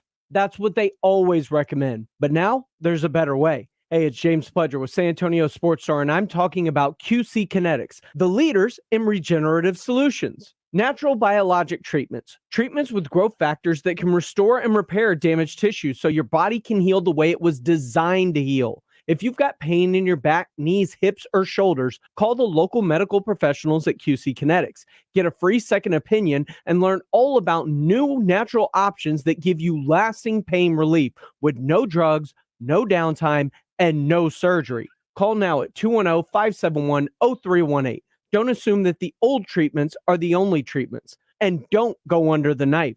Call QC Kinetics to learn more about these exciting alternatives. QC Kinetics in Hollywood Park and Westover Hills, 210-571-0318. That's 210-571-0318. Hey, San Antonio Sports Star listeners, this is Michael Kielbasa with Kielbasa Smoked Meats. Thanks to fans like you, you can now buy Kielbasa products just about everywhere. We hope you continue to enjoy our handcrafted, small batch smoked meats because we sure enjoy making them for you. So grab some today and let me know what you think. My number's on the back of every pack. Right by my promise that if it's not the best you've ever tasted, I'll give you your money back. Find Kielbasa at a store near you today. Here in Texas, the heat is relentless, the storms are serious, and the hail is insane. Texas weather doesn't do anything halfway, and neither should your roofer. Your roof protects your home and your family. So whether you need a simple repair or a roof replacement, metal or composition, you need a roofer you can trust. That's Stevens Roofing. They are reputable, reliable, and have always been your local roofer. Call Stevens Roofing today for a free estimate at 210-785-0994 or go to stevensroofing.net. Ribs, burgers, chicken.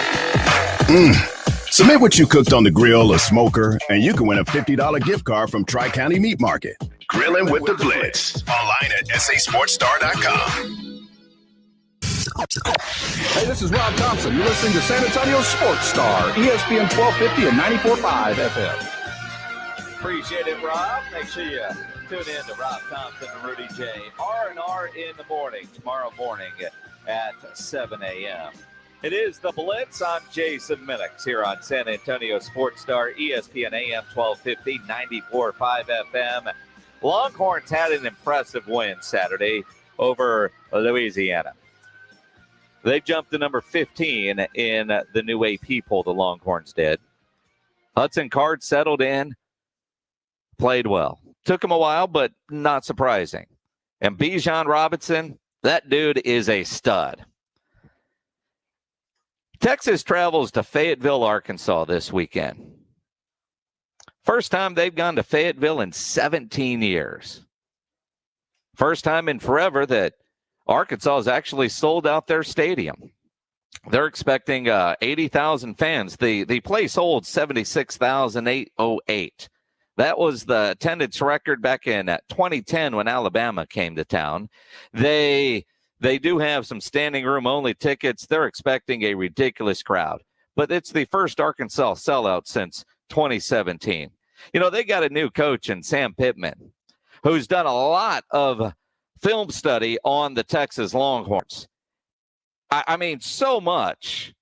I mean, he knows Bijan Robinson. That guy does everything, and according to Pittman, probably does the laundry as well. So he's still doing those type of things. Very, very, very strong schematic guy. Uses his talent, and he has talent. He's got a lot of talent, skill position, and I think his running back is really, really special. He also returns punts, had one called back Saturday, also returns kickoffs. But he has more than just Robinson, but Robinson's special. Yeah, Robinson is special, but he doesn't return kicks. That's Deshaun Jameson. Now, for the record, they both wear number 5, right? But you would think that a college coach at a major SEC university wouldn't make that mistake. You know, when you're watching film, that 1-5 is not the same as the other 5. So as you head into the biggest game that Arkansas has had in forever, with UT coming to town, I mean, I imagine Jerry Jones going to fly one of his planes over to that game and watch it. I mean, it's that big of a deal. You would think that your scouting would let you know that it's there, especially on college rosters where there's a lot of double numbers. But they both wear number 5. But, yeah, according to Sam Pittman, he's returning kicks. He's doing laundry. getting the orange slices together. He's doing it all. It's going to be a fun game. We'll talk more about UT and Arkansas as the week goes on. A&M with their big win. They're off to Colorado this weekend, which is going to be an interesting one. Hard Knocks tonight. We'll talk about it tomorrow on the Blitz. Didn't catch R&R in the morning? Here's what you missed. The storyline of Kanye is entertaining. I'm telling you, and bless his